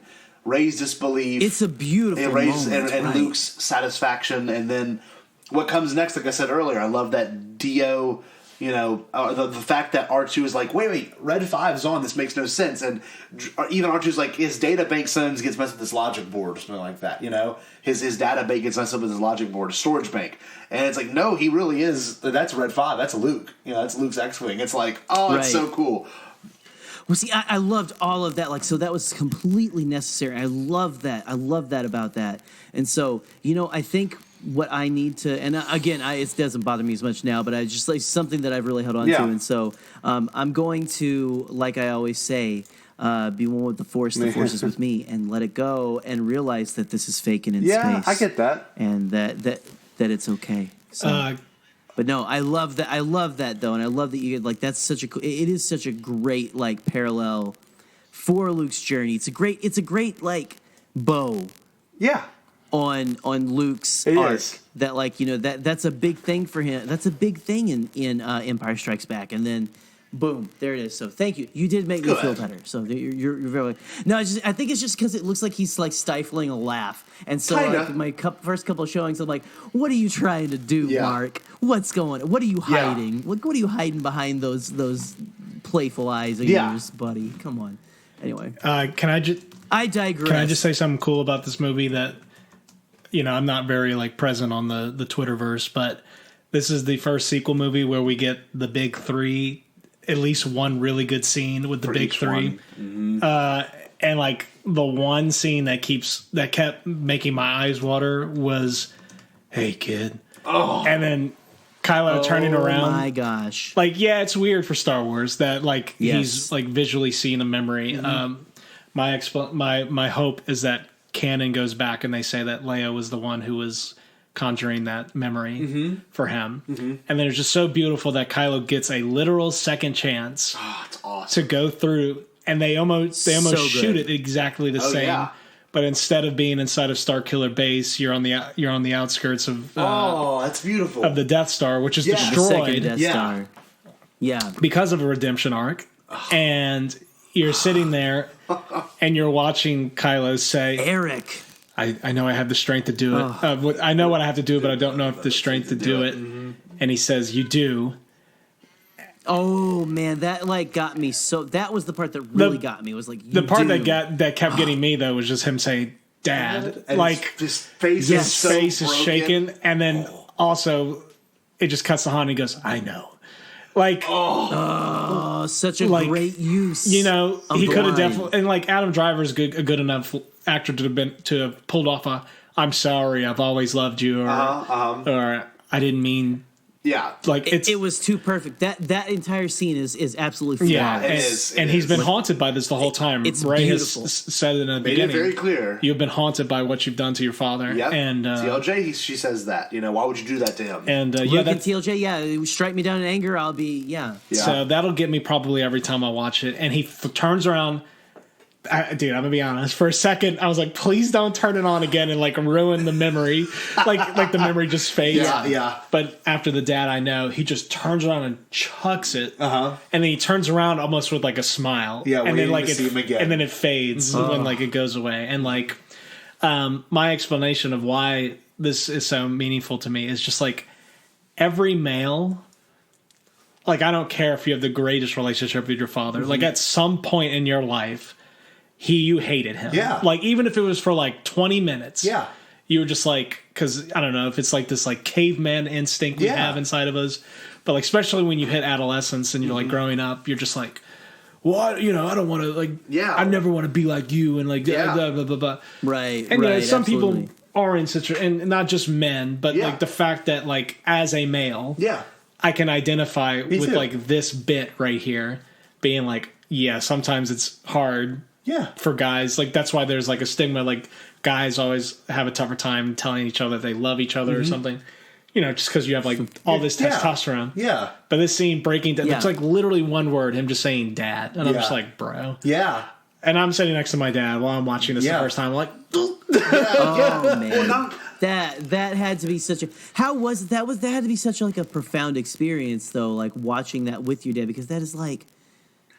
I don't know, man. Like, you're saying you were about to like cry. So I don't know. Like, just can you elaborate more on that? Because that's got to be so. I mean, cool, specifically for that scene, like my dad recently has gotten more into Star Wars, mainly because I've been very invested in this like version of it because I'm old enough to go on the conventions by myself. Mm-hmm. I mean, I'm not joking. I think once a week he's like, "Show me the clip from Celebration," or from he refers to it as Chicago. Yeah. Chicago. And I just roll my eyes. I'm like, all right, I'll play it. Like, I was there. Yeah. Like, I lived it. Yeah. He's like, no, man, this is so cool that people are into this. I mean, he's probably the reason I like Star Wars. Yeah. I think we probably had it my dad's the same on VHS. Way. Yeah, that's the reason why I like it. He never really got into it like I did. We got to think, we were raised with the video games that then immersed us more. And like, I mean... We were prequel babies, too. So you guys are pretty cool, but I was like right in the middle of that '90s era sweet spot where it was like the Bindums and then the action figures started coming out again, and like we were like inundated, but at an early age. All of us, so. It's so cool, like you said. You got to think about this too as well. This is the first time ever that a Skywalker, quote unquote, has had a time to talk with their father on screen in a moment like this, and like that was always the big thing, like. These Skywalker men have never been able to get along and never had, except for, I mean, guess I'm wrong. I'm actually wrong. Return of the Jedi, Luke does get closure, but it's more for the sake of Vader. Whereas this is more for the sake of the son now. Yeah. It's Han giving closure to his son Ben, and it's just a lot of people were like, "Oh, it should have been Anakin," but like I'm like, no, like that would have made no sense. Yeah, it would have been cool. Because we all wanted to see Anakin. Yes, but like I mean, he would have actually. It would have been cool because he would have been like a Force ghost and stuff. But like Ben would have just been like, "Who are you?" Like, oh, you're my grandpa who was bad. Yeah, but like he actually had like experiences with his father. Yeah, he killed his dad. Like it's like he thought, and the best part is in The Force Awakens, he thought that doing this would make him. All right, I'm full on evil now, and then it just killed him more. It hurt him more, and I think it just made him feel more empty. Yeah.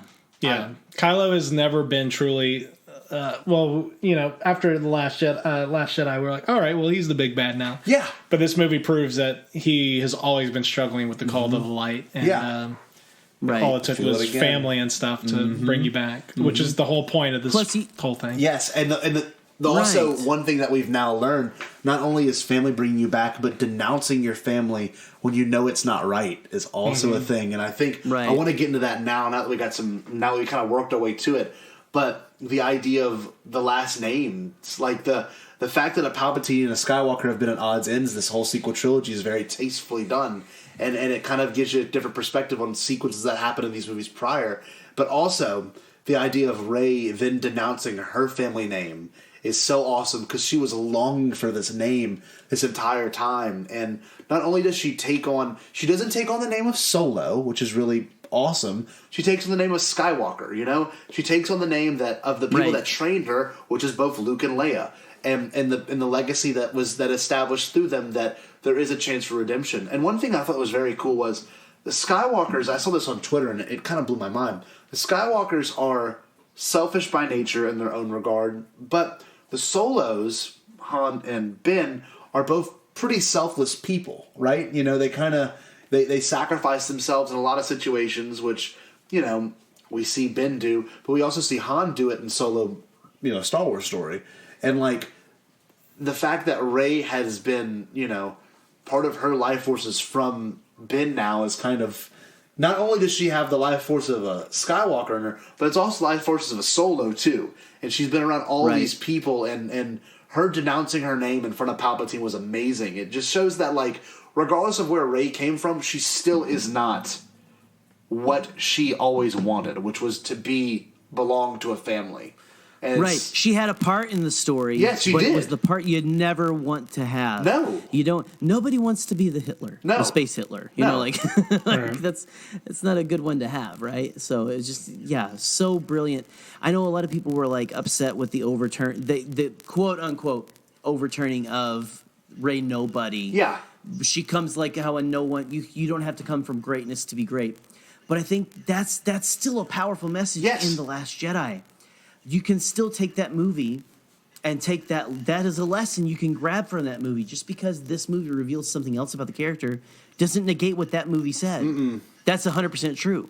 But this movie also introduces a new concept, like you've been saying, Scott, that your family's history, the history of people that came before you does not have to define you. No. You do not have to be, like, bound to some sort of legacy that is wrong, evil, or even just something that maybe you don't agree with. That's a very powerful, very cool idea that they brought up in this, and that's why I think I get a little upset when I see people saying that, like, she had to be related to this, she gets her power from a man and stuff, and it's like, to me, it wasn't even about that. I know some people are like, okay, well, that's why she's so powerful, but to me, it's like, for Rey, the character, the hardest thing she could ever hear in Last Jedi was, you're nobody. You're not related to any. You don't have anything. Yeah. Whereas now she has this family. She has everything she's ever needed.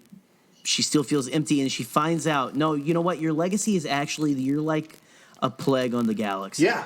Like, your family, like, enslaved and murdered trillions, and you are just one of the worst of the worst. Yeah. Or your family name is, and that's... How hard is that to overcome?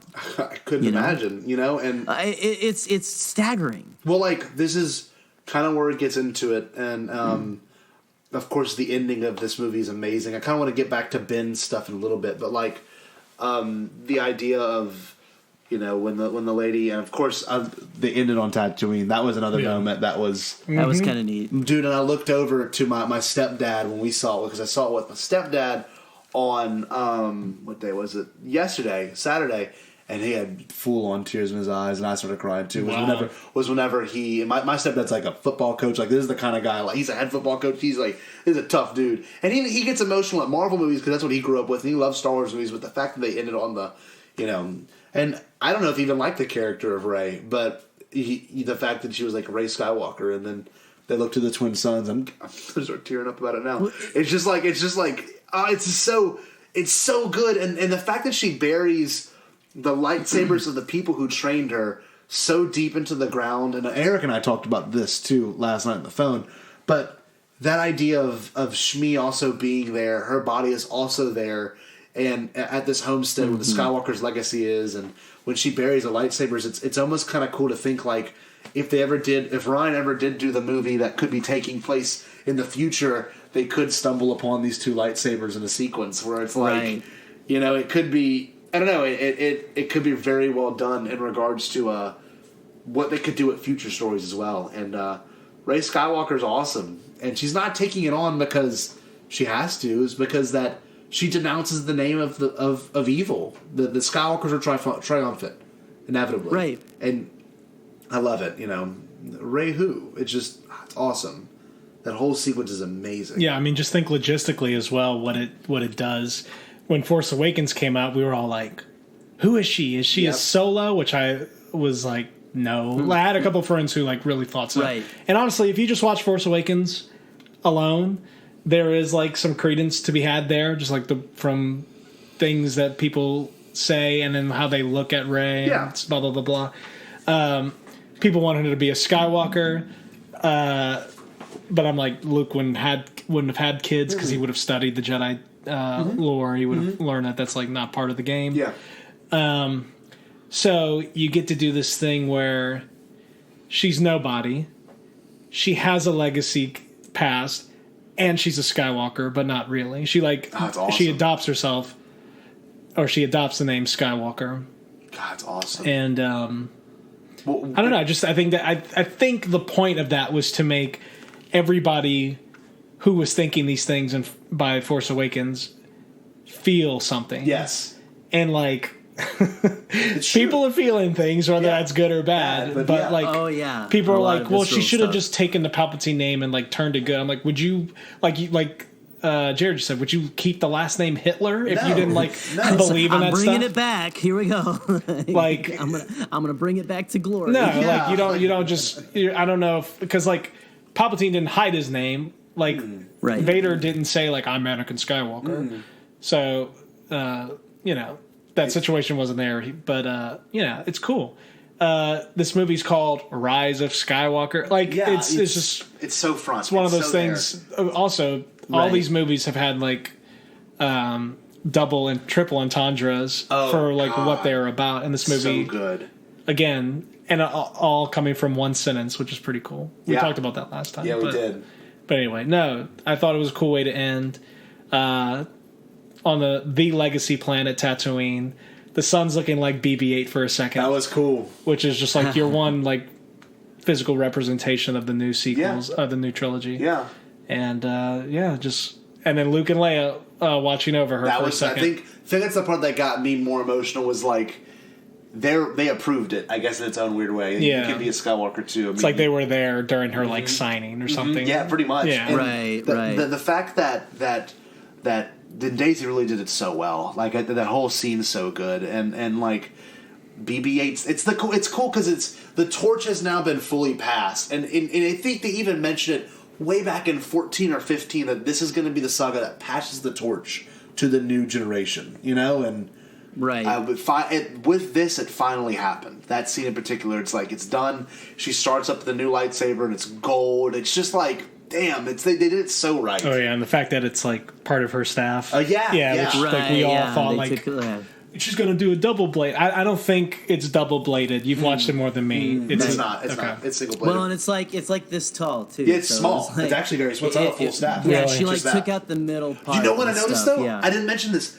There is a gold kyber crystal, a bald gold kyber crystal. You saw it? Yes. On whenever she's whenever she's looking through the books, it's on top, and she doesn't have her staff there, but it's just a gold ball. Get ready for the comic, folks. I know. Like the year in between. Yeah, they're going to show you how she got it.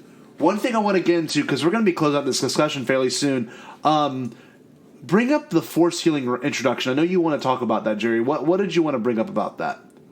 Well, just that, okay. First of all, we don't really want to do many spoilers for the Mandalorian on here, but it was this was a pretty big plot point in the episode of Mandalorian that came out the Wednesday before the big premiere, and so that was kind of nuts.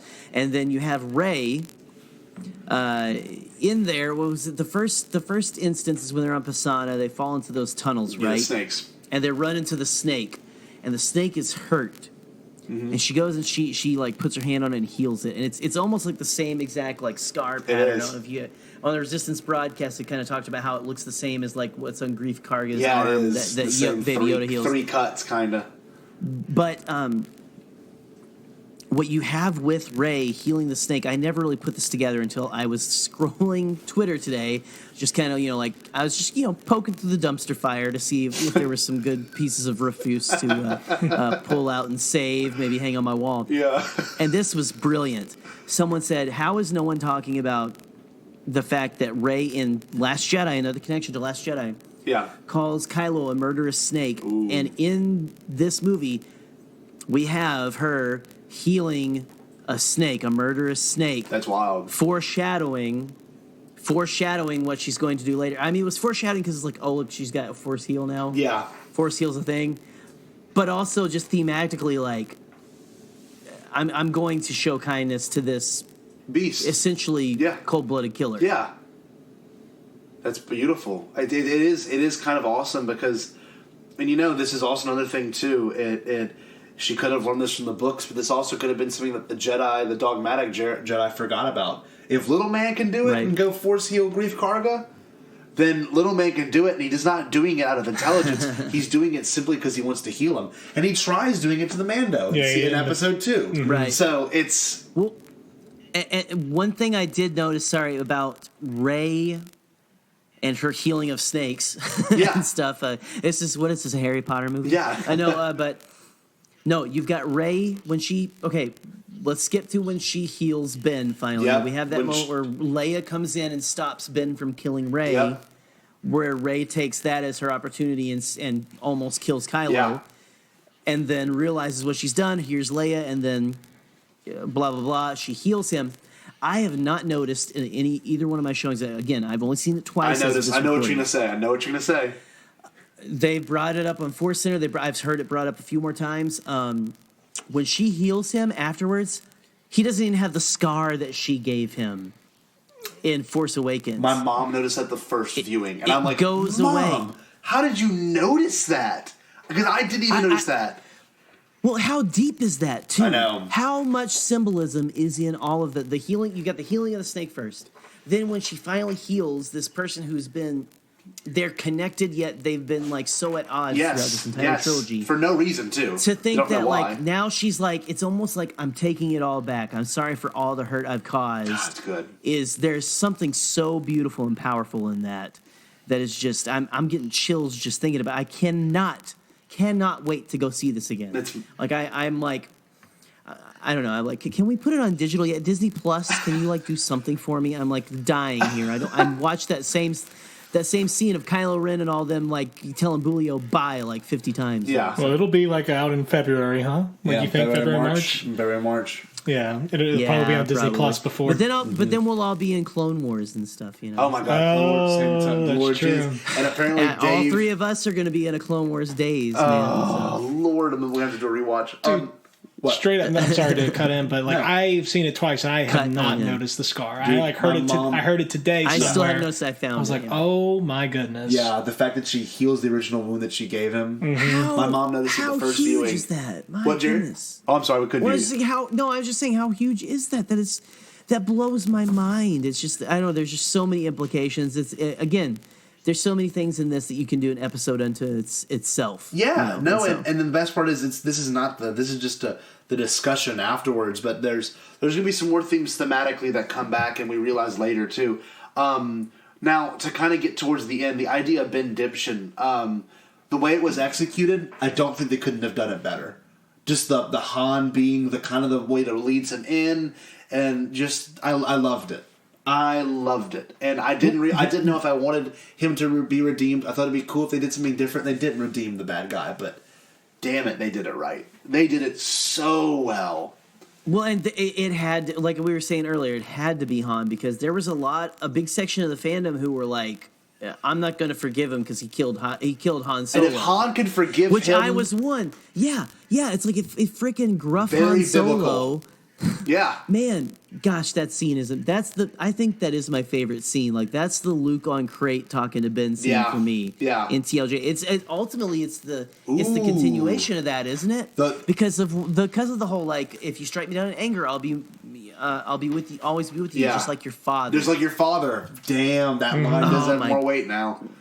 I'm telling you guys, do not sleep on Last Jedi. This movie is so informed by TLJ. I will say the "Hey Kid" kind of sounded like Mark Hamill impersonating Harrison Ford. And I was like, "Oh, Luke's about to talk to him." I thought it was going to be Luke too, which would have worked in a way, depending on how the conversation went. But the big three are in one movie again. Yeah. They're not together like I thought. I thought it would have been a flashback or something. But the fact that they got Harrison to come back was really cool. Yeah, it was very cool.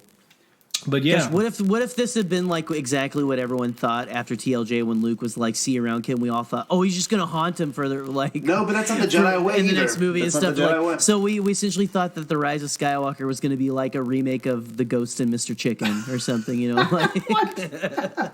Well, the way his redemption is done to me is done so well that it's not like Vader, where Vader realized what was going on. It's like Ben had to sit on it and be like, you know what, I have made mistakes, and and the good thing is everyone's like, oh, Rey, and I don't even want to address it, but Rey is Rey just falls back in love with him even though he's done all these horrible things, and it's not that.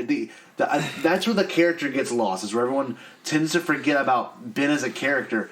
The whole reason he turned is because Palpatine apparently was plaguing his mind and touching into his mind when he was sleeping in his dreams and in his training, and then Luke makes the mistake of accidentally igniting his lightsaber, causing Kylo Ren. Right. Luke is...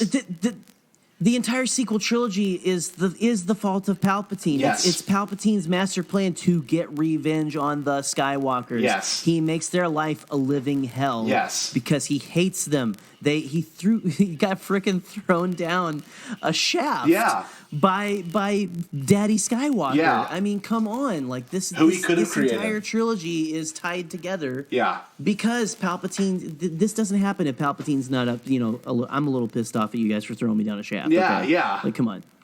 It's a good point. To kind of get into some the final moments, I think, for Ben, which were probably some of the best moments in all of the sequel trilogy, when he shows up and he wrecks house with the Knights of Ren, and the Force Dropbox. The Force Dropbox is so good.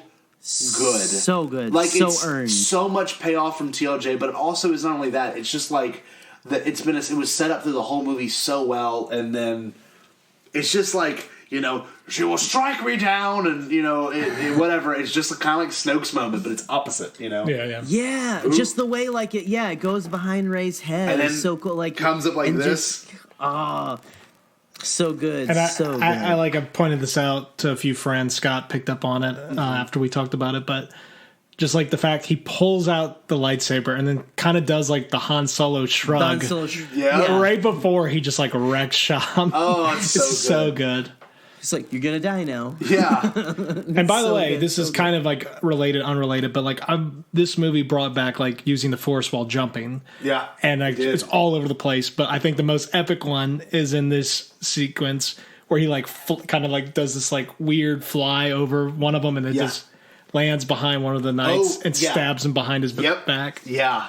Very prequels. Yeah. No, there's some stuff about it that I really liked. But anyway, he comes in and he kills the last one. Yep. Revealing that he's there for her. Mm-hmm. Does Rey say Ben at that point? No, I think nothing's said. Okay. And the best part is when I think probably the most iconic shot now from this movie was when the two blue lightsabers are side by side, and you got to think how cool it is. One is Leia's and one is Luke's, and now Ben has the Skywalker saga. He has the hero's blade. Finally, that his grandfather used to. It's just that he was petulantly trying to get at in Force Awakens. That lightsaber belongs to me. He finally earned it. Yes, finally earned it. Yes, it's just and it almost makes you I don't know. It's just. It's so cool to see this lightsaber go from this to this. Exactly. Jared, I didn't know you had yours up there, too. It's just... Exactly. Iconic ignition sound. Little sizzle, guys. Little sizzle. It's weird, man. It's one of these things where I see what people... I see why there's some people against what happened in this movie, but what I don't see is, looking past all that and looking at it from a thematic point of view and how much it implies the themes of everything that came before it. And the fact that then not only does Because the whole thing, Kylo Ren's denouncing his family name, but he accepts it in this moment, you know? Yeah. And it's so cool to think a Palpatine and a Skywalker are now paired together as a dyad, but also paired together to kill the original Palpatine. It's just like... Yeah. Yes. People who don't like that decision, like, you just got to think, like, what is the story of Star Wars? Yeah. And it's like redemption, hope, and all this stuff. Like, there's literally... Regardless of... If you didn't like the execution, like Kylo Ren was gonna get redeemed. Yes. Ben Solo was gonna return, and you know, after their kiss, which is something Scott wants to talk about. Yeah. You know, you can interpret this smile as a few different things, but he's finally at peace. Yeah. Like he just smiles. That like he's like gone. And the reason, I mean, you know, you can interpret the reasons of why. Like maybe he loved her, maybe he wanted to save her. You know, I'll get on my soapbox real quick. Yeah. Can I get my soapbox? Yeah, go for it. I've told this. Pull it out. I've already had arguments, and I don't believe in social media arguments because I don't think it's convincing enough. Because you can't. And this is one thing I hope everyone's listening to this right now. Don't go and argue your point for this movie. Just know that you enjoyed it, because arguing over social media, you'll never get your point across correctly. But I had a discussion with some friends at a show last night. They're like, you know, I was like, you got to think about it from a thematic point of view. Like, I don't like the whole Reylo thing. I'm like, you got to think about it this way, though. You got to realize that Anakin selfishly desired Padme to live and his mother to live. That's all he wanted. He didn't know why they were dying, but all he noted was that he wanted them to live no matter what. Anakin turns to the dark side. He wanted them for him. Yes, right. He wanted, and he says it. You know, you and I can rule the galaxy together. It's just like I killed all these Jedi because I was told to, because this person can help me save the one I love, which is huge, right? But the beauty of it is, it's so selfish, and Vader does not become selfless until he ends up killing Palpatine. You know, in front of Luke. That's where his one moment of selflessness, giving his life in the process, giving it. So then, how beautiful it is that Ben parallels literally his grandfather exactly, but he corrects the wrong that his grandfather and his father, and honestly, and his father too. His father, like, who always had like a little bit of a me kind of like struggle. Yeah. Even though like he does do a lot of good, but like he always struggled with that. Yeah. And he, for Leia, goes and faces his son, knowing that there's a good chance he's going to not come back. He's not going to come back. Yeah, and he now not only does he parallel his grandpa, he does parallel his father as well. Damn, that's good. Yeah. Well, that's the thing. So each act in regards to Vader ends up being a selfless act, but Anakin's problem was Anakin was selfish, you know, extremely selfish. So for Ben to realize how selfless this act was, and to then give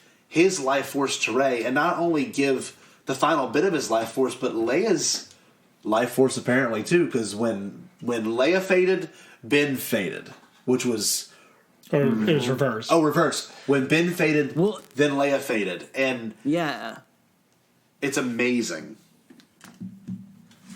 Just that whole, and I mean, you know, Maz has the line when Leia goes before she passes on after she, you know, tries to contact Rey and Ben, where she's like, she knows what she has to do to save her son.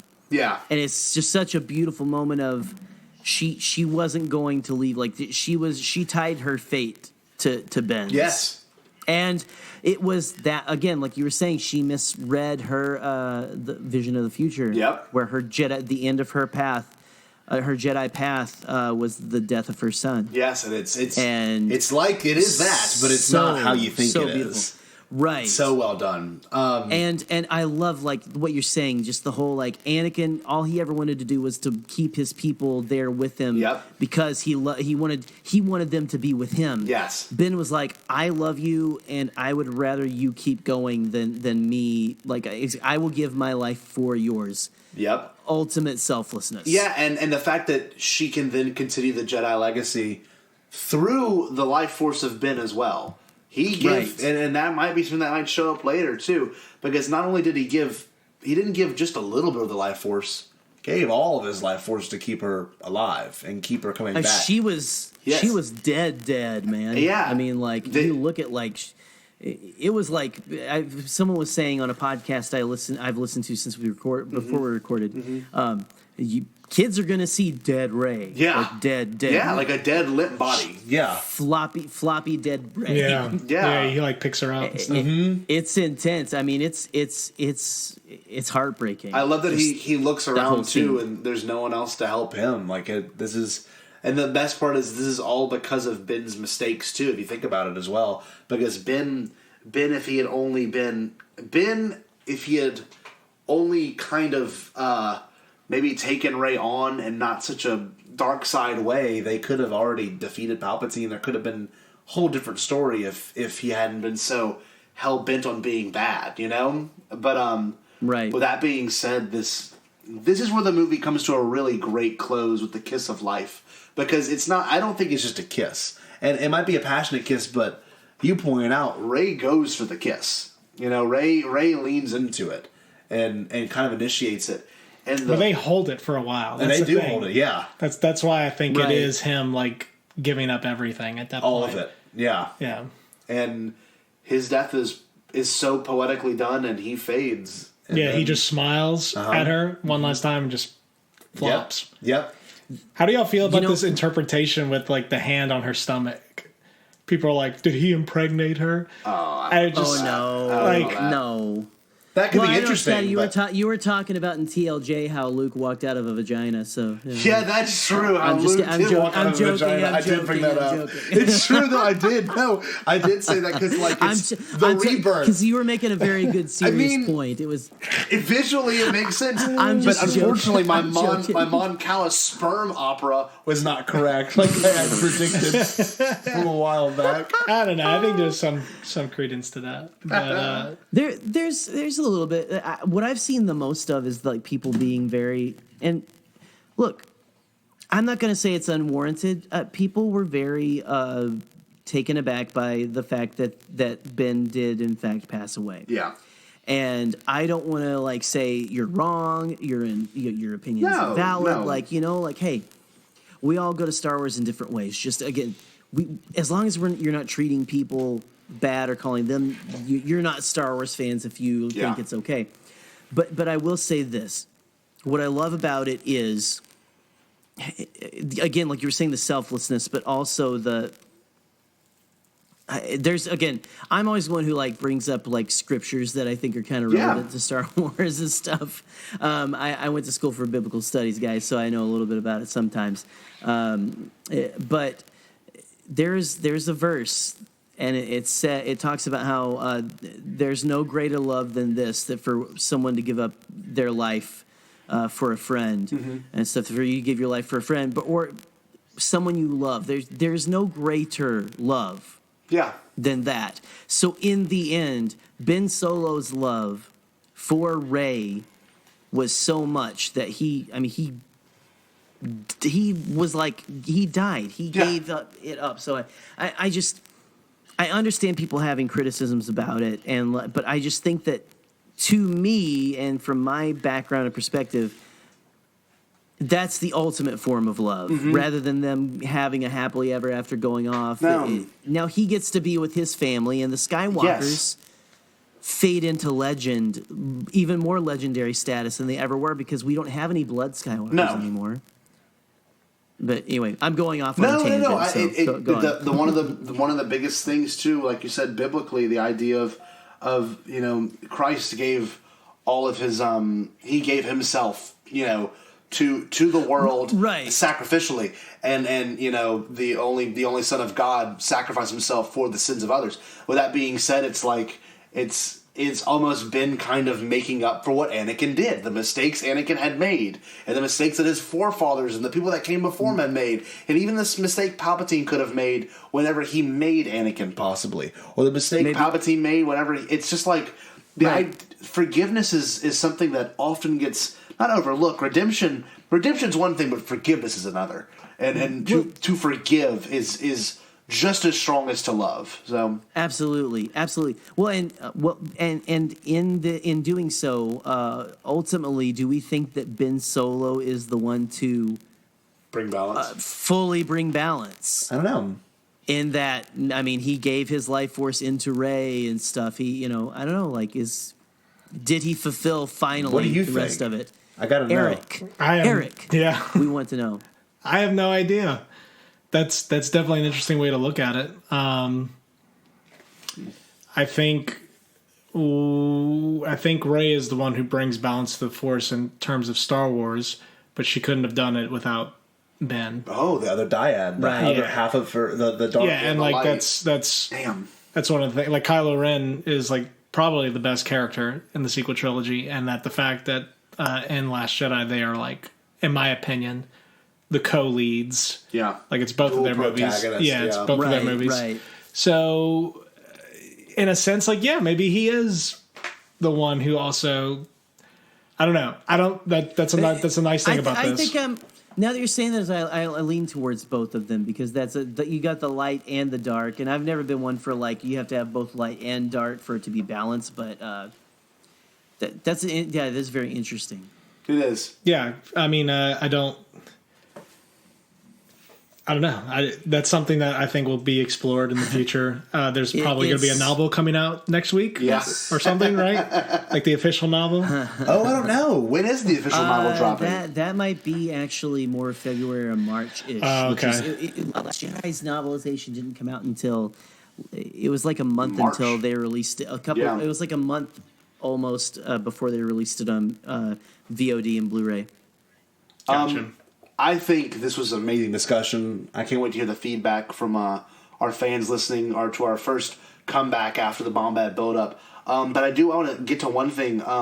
We reached out to everyone on Twitter, and thankfully we got some really good reactions. I want to play for the listeners now. We'll talk about what they said and things they might have made points to about their reviews of the movie. But Chase even submitted one, so nice. Pretty cool, I know. So with that being said, we got let's see, Devore. Okay, so here is his voicemail and his review of the Rise of Skywalker. Hey Scotty, hey Jerry, this is Devore. So it is Friday morning right now. I saw Rise of Skywalker last night, Thursday night, and I don't know that I have a reaction to the movie overall. I think I need to see it a few more times to really wrap my hands around it. But I did want to send in a voice memo anyway for one particular reason. At the start of the movie, when Palpatine says the dark side of the Force is a pathway to many abilities some consider to be unnatural, I almost lost it right there in the theater. Like I was saying it along with him. I just couldn't believe that line ended up in the movie. Like I just kept thinking about like your guys' build-up and like Jerry talking about that line and like wanting to see that line fulfilled. And I thought it was just amazing that like not only did they address like the idea behind that line, but that the line repeated in the movie itself, I thought was just incredible. And I was just like imagining in that moment that like Jerry's head had exploded somewhere or was exploding at that time. So yeah, that's all I wanted to say, and looking forward to hearing what you two have to say about Rise of Skywalker.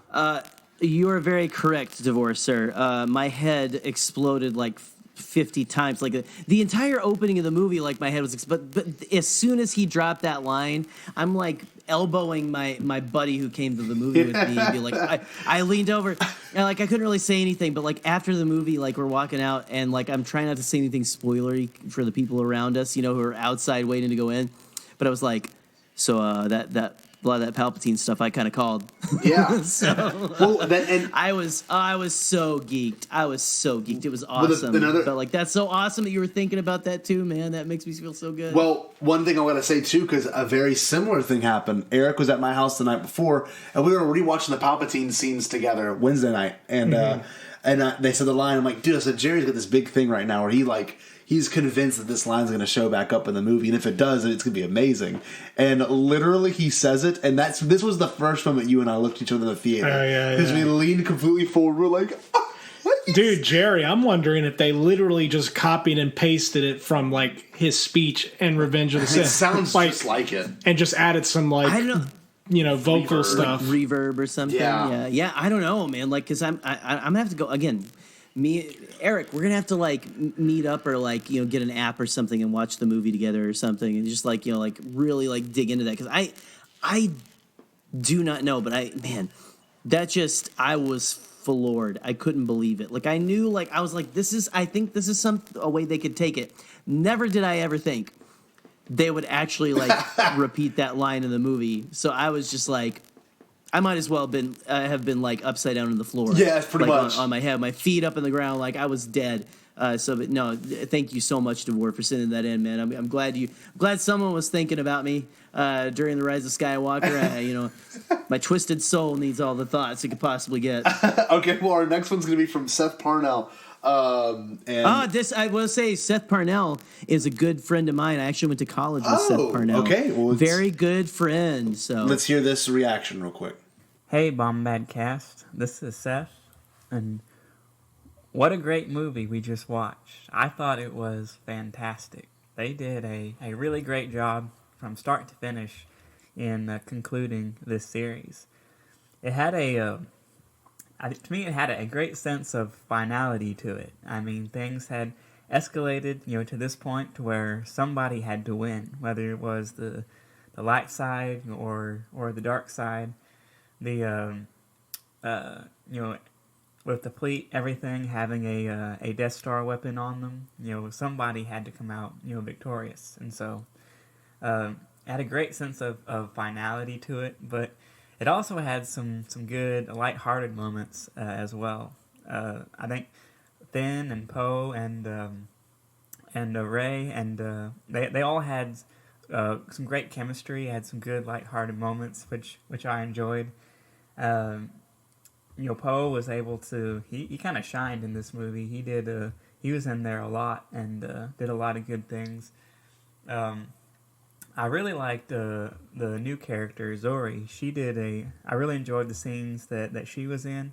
I kind of wish she was introduced earlier in the series because I understand you can only fit so much in one film, but I thought she was a very interesting character to see, and the rest of the cast did a good job as well. I thought Finn kind of got.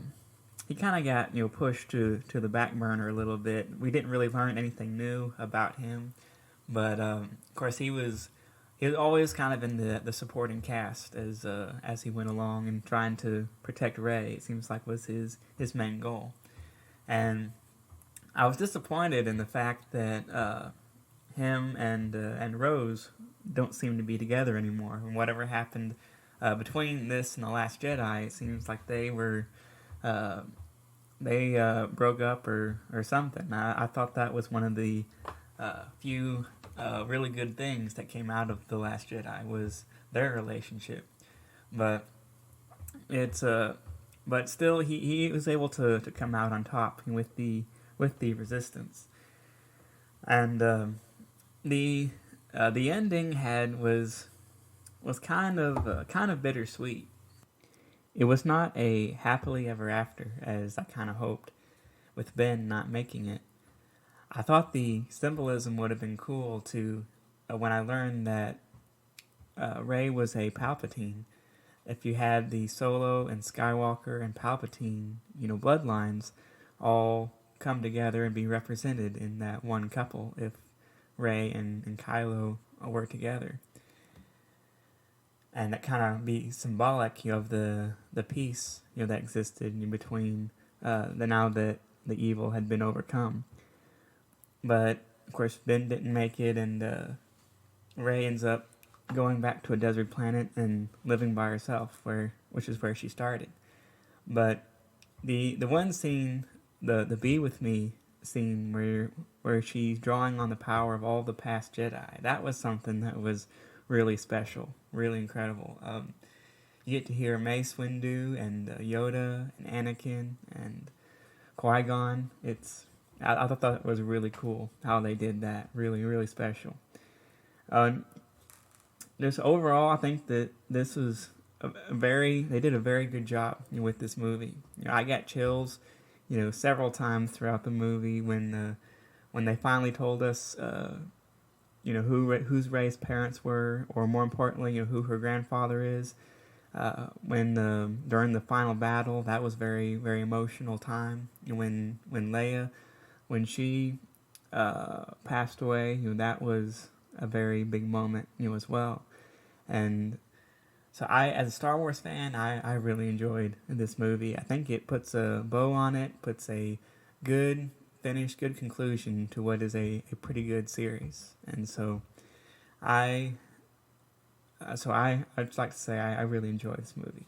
Oh man, Seth, my goodness, it's so good. For one thing, I haven't talked to Seth in heard your lovely voice in so long, but my goodness, yeah, you made a lot of good points, buddy.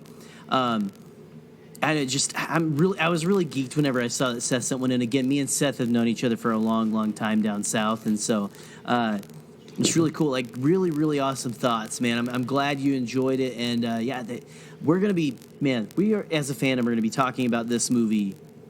Obviously, for years to come. Yeah, and all the points he made really kind of prove that too, because some of the things he stated are very, very honest and bold opinions. Because you got to realize that these moments will not just go away. It's kind of like how we look at Return of the Jedi and Empire Strikes Back and even Revenge of the Sith. These very huge moments for the story, and I'm glad that most people are acknowledging how big these moments will continue to be. Jerry, we got another reaction from our friend Josh, who actually is in the reaction video for the Rise of Skywalker trailer from Celebration. And Josh Sutter, he's a good friend of the pod. He's been listening to every episode. Yeah. He's a real nice guy, and I don't know. I'm very happy to have met him in the moments that we did meet. But anyway, what did he have to send in, Jerry? Well, Josh again, he's in that video. That's the part of the video that you can actually see my face in, and it's like SpongeBob and the Krusty Krab commercial and stuff. So, but no, thank you. I appreciate that. Was so much fun. I love that. So here you go. Here are the thoughts of Mr. Josh Sutter, the man, the myth, the legend. Oh, hello, Scott and Jerry. This is Josh Sutter. And Isaac, his best Star Wars friend. That's right. We just got done watching The Rise of Skywalker for the second time. And we are in consensus that we love it. Oh, yes. Agreed. We both walked away from it really appreciating the fact that Anthony Daniels, C-3PO, was more prominent. His lines were more on spot. And every one of them were right where they needed to be. Yeah. I feel like you got to see C-3PO as I always wanted to see him. All the moments that I knew he could have, but he just never got to have before, finally had them, and made me very happy. Me too. Overall, I think it was a conclusion that we needed. Yes. And an ending to a 9-episode saga that I couldn't have asked for more. It was amazing to me. We have episodes 1, 2, 3, 4, 5, and 6, and all this. It's a wonderful new trilogy. Very grateful for it. Yes, I am indeed very grateful, coming from the generation that thought the original 3 were the only ones we would ever get. Yes. So. And for me, who grew up with Phantom Menace and everything after. So. Well done, JJ. Or Dio. Director Dio. Well done indeed. Proud of you. All right, gents. May the force be with you. Always. Fantastic, man! What a great reminder that this is like a generational story too. You know, gosh, guys, like you're getting me geeked. Like we have cried together on the Celebration show floor. We like all did. That is a bond. That is a bond that is not easily broken. No. So, guys, man, like. I salute you, gents. Like that was. Thank you for sending in a voicemail. That was so cool that you guys thought about it. And so, no, it did like.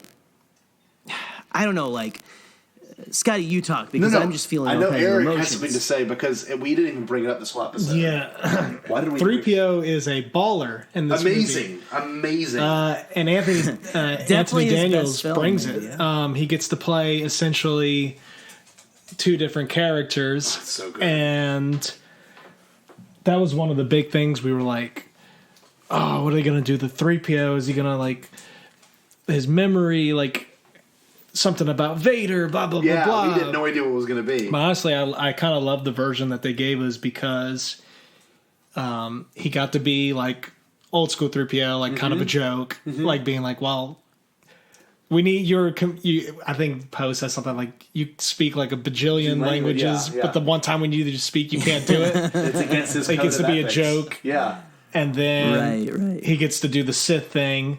And then he gets to play like baby C-3PO, where he's like, they say something about Baba Frick, and he's like, oh, I know Baba Frick. He's one of my oldest friends. It's so funny. They met like 20 minutes prior. Well, and that whole thing with R2 too, where he's like, oh, I would know if I had a best friend and stuff. He's like, well, you're not going to do that to me. Like, put the memories back in, and like probably one of the greatest cuts of Star Wars. It's an amazing comedic cut. He's like, you're gonna do what? And then it just cuts to like R2 like bringing his memory back. Well, the line he says. You know what the line he says? Do you? I haven't figured out what he says after. The line exactly is, "I'm going on Mistress Rey's first mission." It's the exact line he said. So I didn't realize it until the third view, and I'm like, what does he say? So I sat there and re-listened. I closed my eyes and says, I'm joining Mistress Rey on her very first mission. Rey. So Rey. So I don't know what her first mission was. So that's kind of cool. So when did he bring his memory back? It must have been maybe a year ago. Maybe he caught them all up on what's happening. So I didn't even pick that. Wasn't right before. I guess I thought like maybe they were like saying like this is her first official assignment or whatever. I think with the Resistance. I have no clue. I think it was like the exact line was, R2, I'm going on Mistress Rey's first. I'm with Rey on her first. Whatever. With that being said, though, C-3PO was a absolutely incredible character to kind of revamp and then play into like the quirkiness of that character. And I think this was. We all said Mark had his movie. Mark had his movie. Harrison had his movie. And, of course, we all said that it's supposed to be Carrie's movie, but it was kind of both Carrie and Anthony Daniels' last movie, too. For the characters. And, it's very well done. Yeah, no, very well done. 3PO is definitely... He took a back shining. burner. Yeah, he's shining in this movie. Yeah, and it's awesome.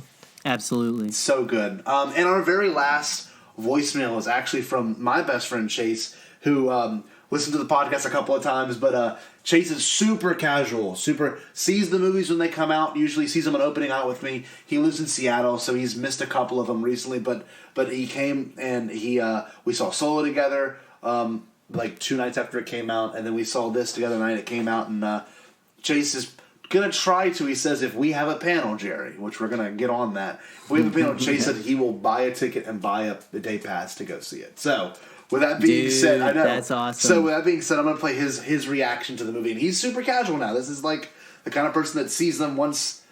We're gonna hold you to this, Chase. Yeah, okay, you're coming to our panel. Definitely. All right. So here you go. And actually, Chase is the other co-lead actor in the movie that we've been working on, Eric and I.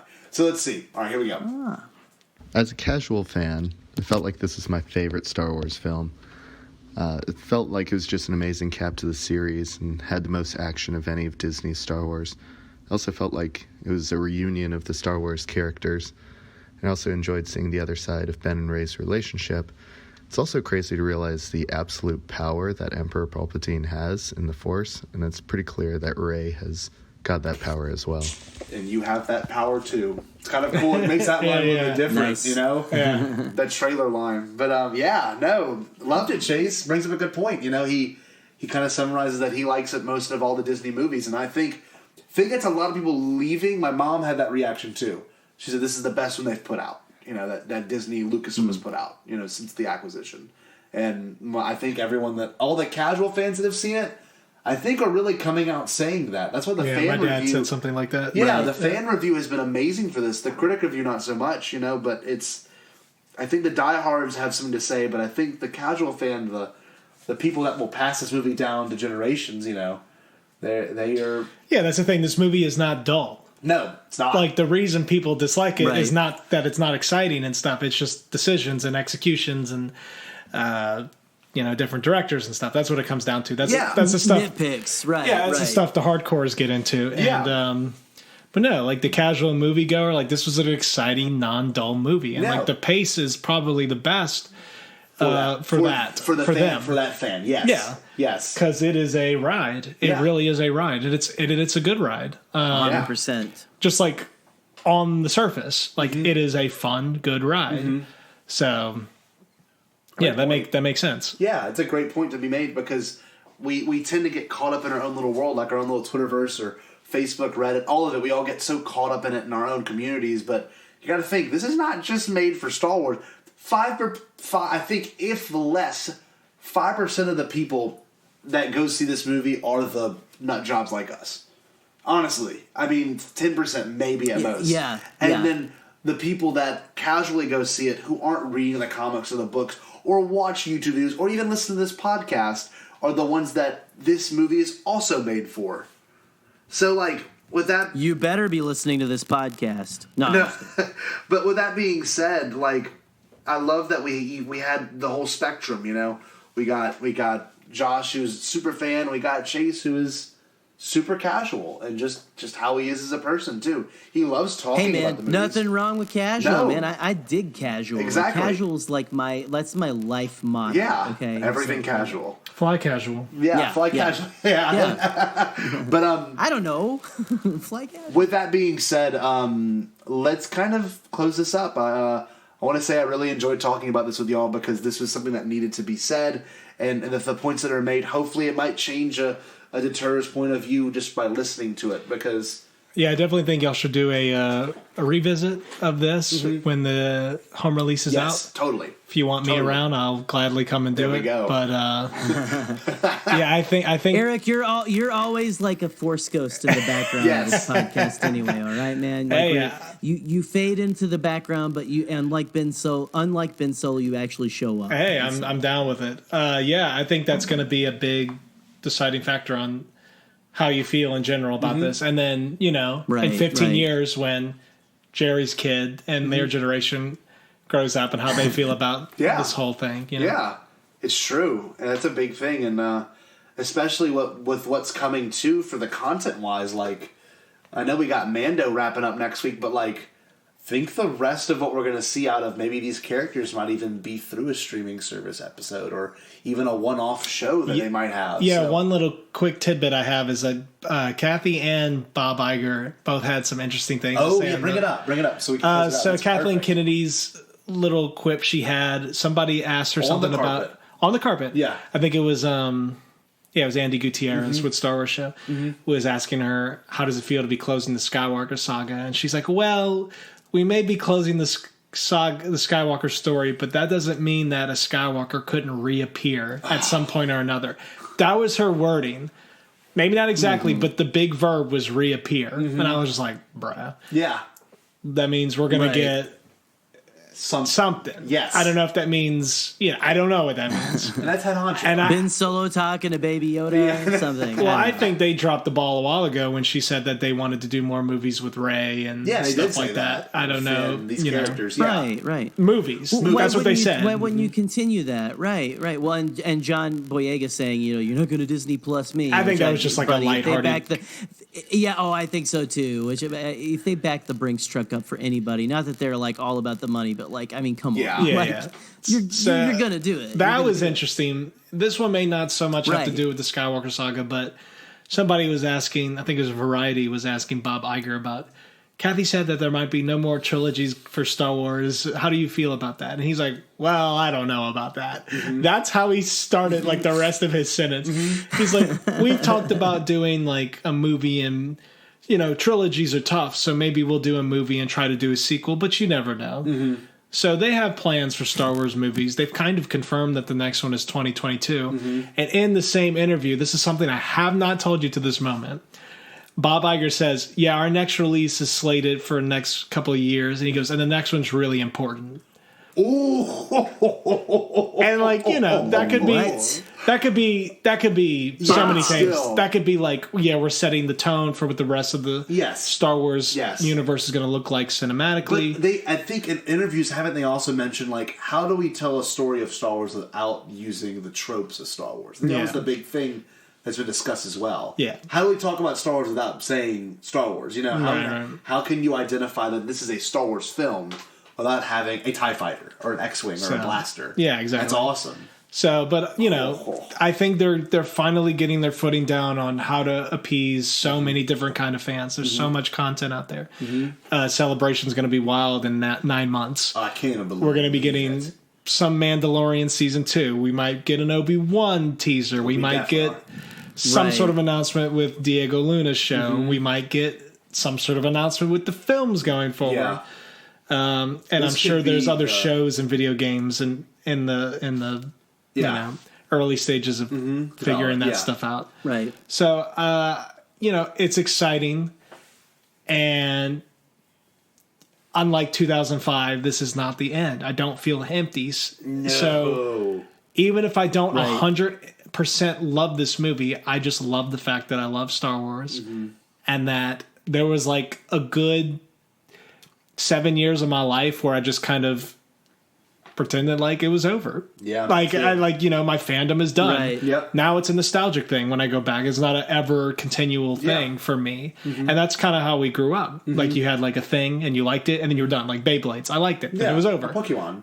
Yeah. Pokemon, whatever. Yeah. Oh, done. Over. Yeah. It was a phase. Yeah. That's kind of how Star Wars was. But now it's never gonna end. No. Ever. So it's just one of those things like I'm just excited. Yeah, it's so nice to know that it's not over. Yeah, and the way they ended it was not as finite as the way they ended Revenge of the Sith with on Rey Skywalker. It's just like It's and what they did and what they set up. I don't know. It's we can talk about it forever, and especially in regards to what this movie does. I think it played all the cards right. It didn't. It was not a safe movie. At no point did I go, "Oh God, here's this again."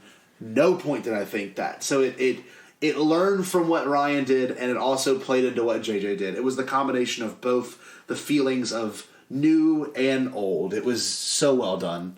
But I loved it. That's pretty much how I feel. What about you, Jerry? We're good? Well, I mean, just bask in the light, guys. Like Eric was saying, I mean, like this is going to be like a constant thing for us now. Yeah. There's not going to be an end to Star Wars. Star Wars is now a vast galaxy, and they're going to just keep adding to it, and it is just so. I mean, like you said, it was a good ending, but I don't feel like it's done. Like the story continues. Yeah. The adventures continue, and ultimately, I love Rise of Skywalker. Yeah, me too. I think it's a fitting end. I think it has a great, it just ties, again, you always hear the tying a bow. It ties a nice bow. It does. On the end of this trilogy. But it does. And regardless of nitpicks or whatever, which exist for every Star Wars, I think I put that out the other day on Twitter, I love every Star Wars film. Every Star Wars film has little flaws and little weird things, guys. Just remember that and try to hear the call of the light side. Stop and lay on you stop right now. Stop what you're doing. Lay down on the floor wherever you are and look up through the ceiling into the stars and hear the voices of Freddie Prinze Jr. and Mark Hamill and Ashley Eckstein telling you to just calm the F down and just carry on and be okay. Rise. The Jedi are with you. And just that's such a... This movie introduced so many cool things that we're going to be talking about for decades and decades to come, man. Decades. So, well, with that, thank you, JJ. You just gave us so many more Bombadcast episodes. So, thank you. Send the checks, Disney. We're still waiting. So. Well, with that being said, all good things come to a close.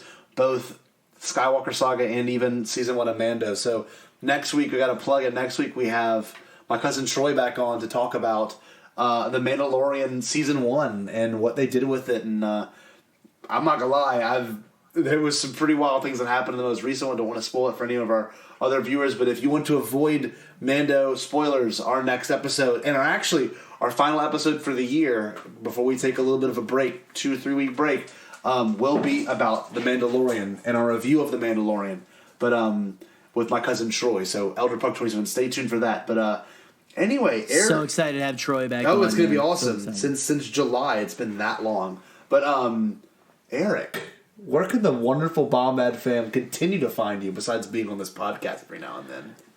I'm going to be in the Dagobah caves. Yeah. And I'm going to be hiding in there. There's a couple of secret projects I got going on. Yeah. That I cannot talk about yet. Maybe the next time I'm around, I can maybe have a link or something that you could put somewhere. Very nice. Other than that, Scott and I are working on a film together called Owl's Nest. I have no idea when that will be out.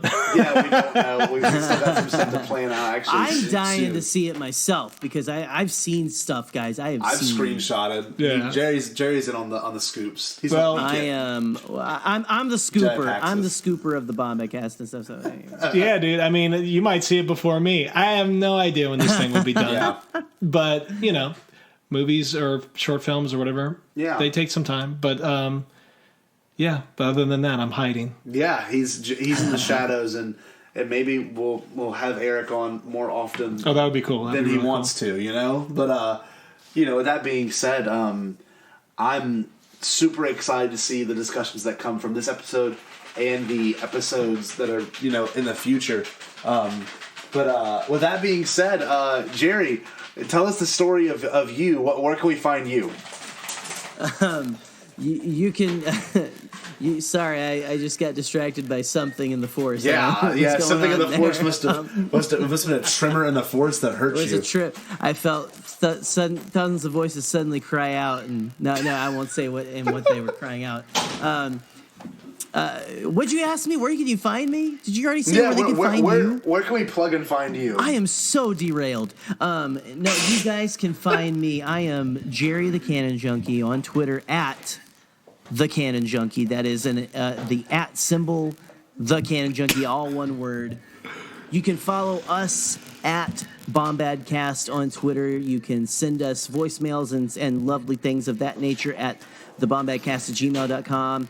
You could follow us and all of the people who think you should get a job instead of talking about Star Wars on Facebook at the Bombad Fam, a Bombadcast official group. Go join, guys. We are always looking to up the hanging out cruise there. I don't know what I've just made up the phrase hanging out cruise. I like that. So, trend. That's badass. Trend setter, man. The hanging out cruise. The hanging out cruise, man. We got the hanging out cruise going at the Dealy Whatsits and How old are you?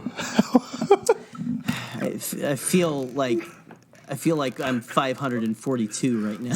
So, pretty much. But 40. no, guys, we dude, this has been. Who knew we would make it to this point, Scott? Oh my God, dude, we made it. Bombadcast actually made it. The end of 2019, we are on the other side of the Rise of Skywalker. We know the secret knowledge. I had to see my brother-in-law who hasn't seen the movie yet. He's a casual, but also kind of not Star Wars. Like he's big into Star Wars, and I was like so distraught. I was like, I have so many things. I could ruin your entire world right now. Exactly. And I don't want to do it. But guys, be respectful out there. Have a wonderful holiday, whatever you are doing. Spend time with family, decompress, maybe take a walk outside and stuff, and go see Star Wars. For the love of everything good and decent, go see Star Wars. And if there's nothing else for you to add, Scotty, I want to say one thing. Okay. Don't let the opinions of others sway your opinion at all. I said swayed. Let me try that again. Don't wear suede. Don't let the opinions of others sway your opinion in a negative way or a positive way.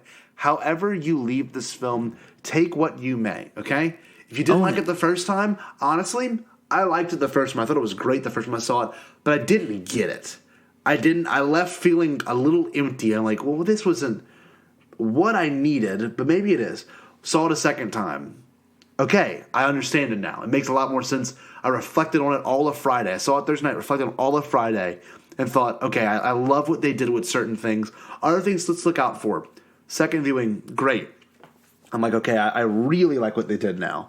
Third viewing is truly when I determined it was my favorite. And it was literally towards the middle of the movie when Luke had the X-Wing and they're going to Exegol and how the Dio had always been kind of part of the plot, but we didn't. It's just like, it threw me through a loop, and it's so refreshing to finally get something so new and so different for Star Wars. With that being said, please don't scroll through Twitter and see an opinion that you relate to, but immediately act on it either negatively or positively, because right now I think it's a very weird moment where people are either having super positive reactions or super negative reactions. If you need to be the Bindu and live somewhere in the middle, be the middle, then do that, you know? With that being said, yeah, I don't want to plug any of my stuff. Just go into this movie, make your own interpretations of it. If it's negative, let it be negative. That's on you. If it's positive, let it be positive. That's on you too. But take what you will from it, because this movie is not just a Star Wars movie. It is something much deeper. It's a story of forgiveness and love, and how important it is to achieve both those things in your lifetime. But with that being said, that's pretty much it for me. All right, and just as another, no, not at all, man. Amen to everything. So 100%. Let's again, guys. This is supposed to be fun. This is very. It is. This all is very important to all of us. But treat each other with respect. And if I can add another PSA before we leave, you guys, for the love of everything good and decent, do not try to have an assassin kill your son and his wife. And then don't try to have your grandchild that you forgot existed try to kill you so you can put your weird, gross, greasy Force ghost into them. Yeah. Just don't do that. And most of all, stay Bombad. And happy Life Day. Do it.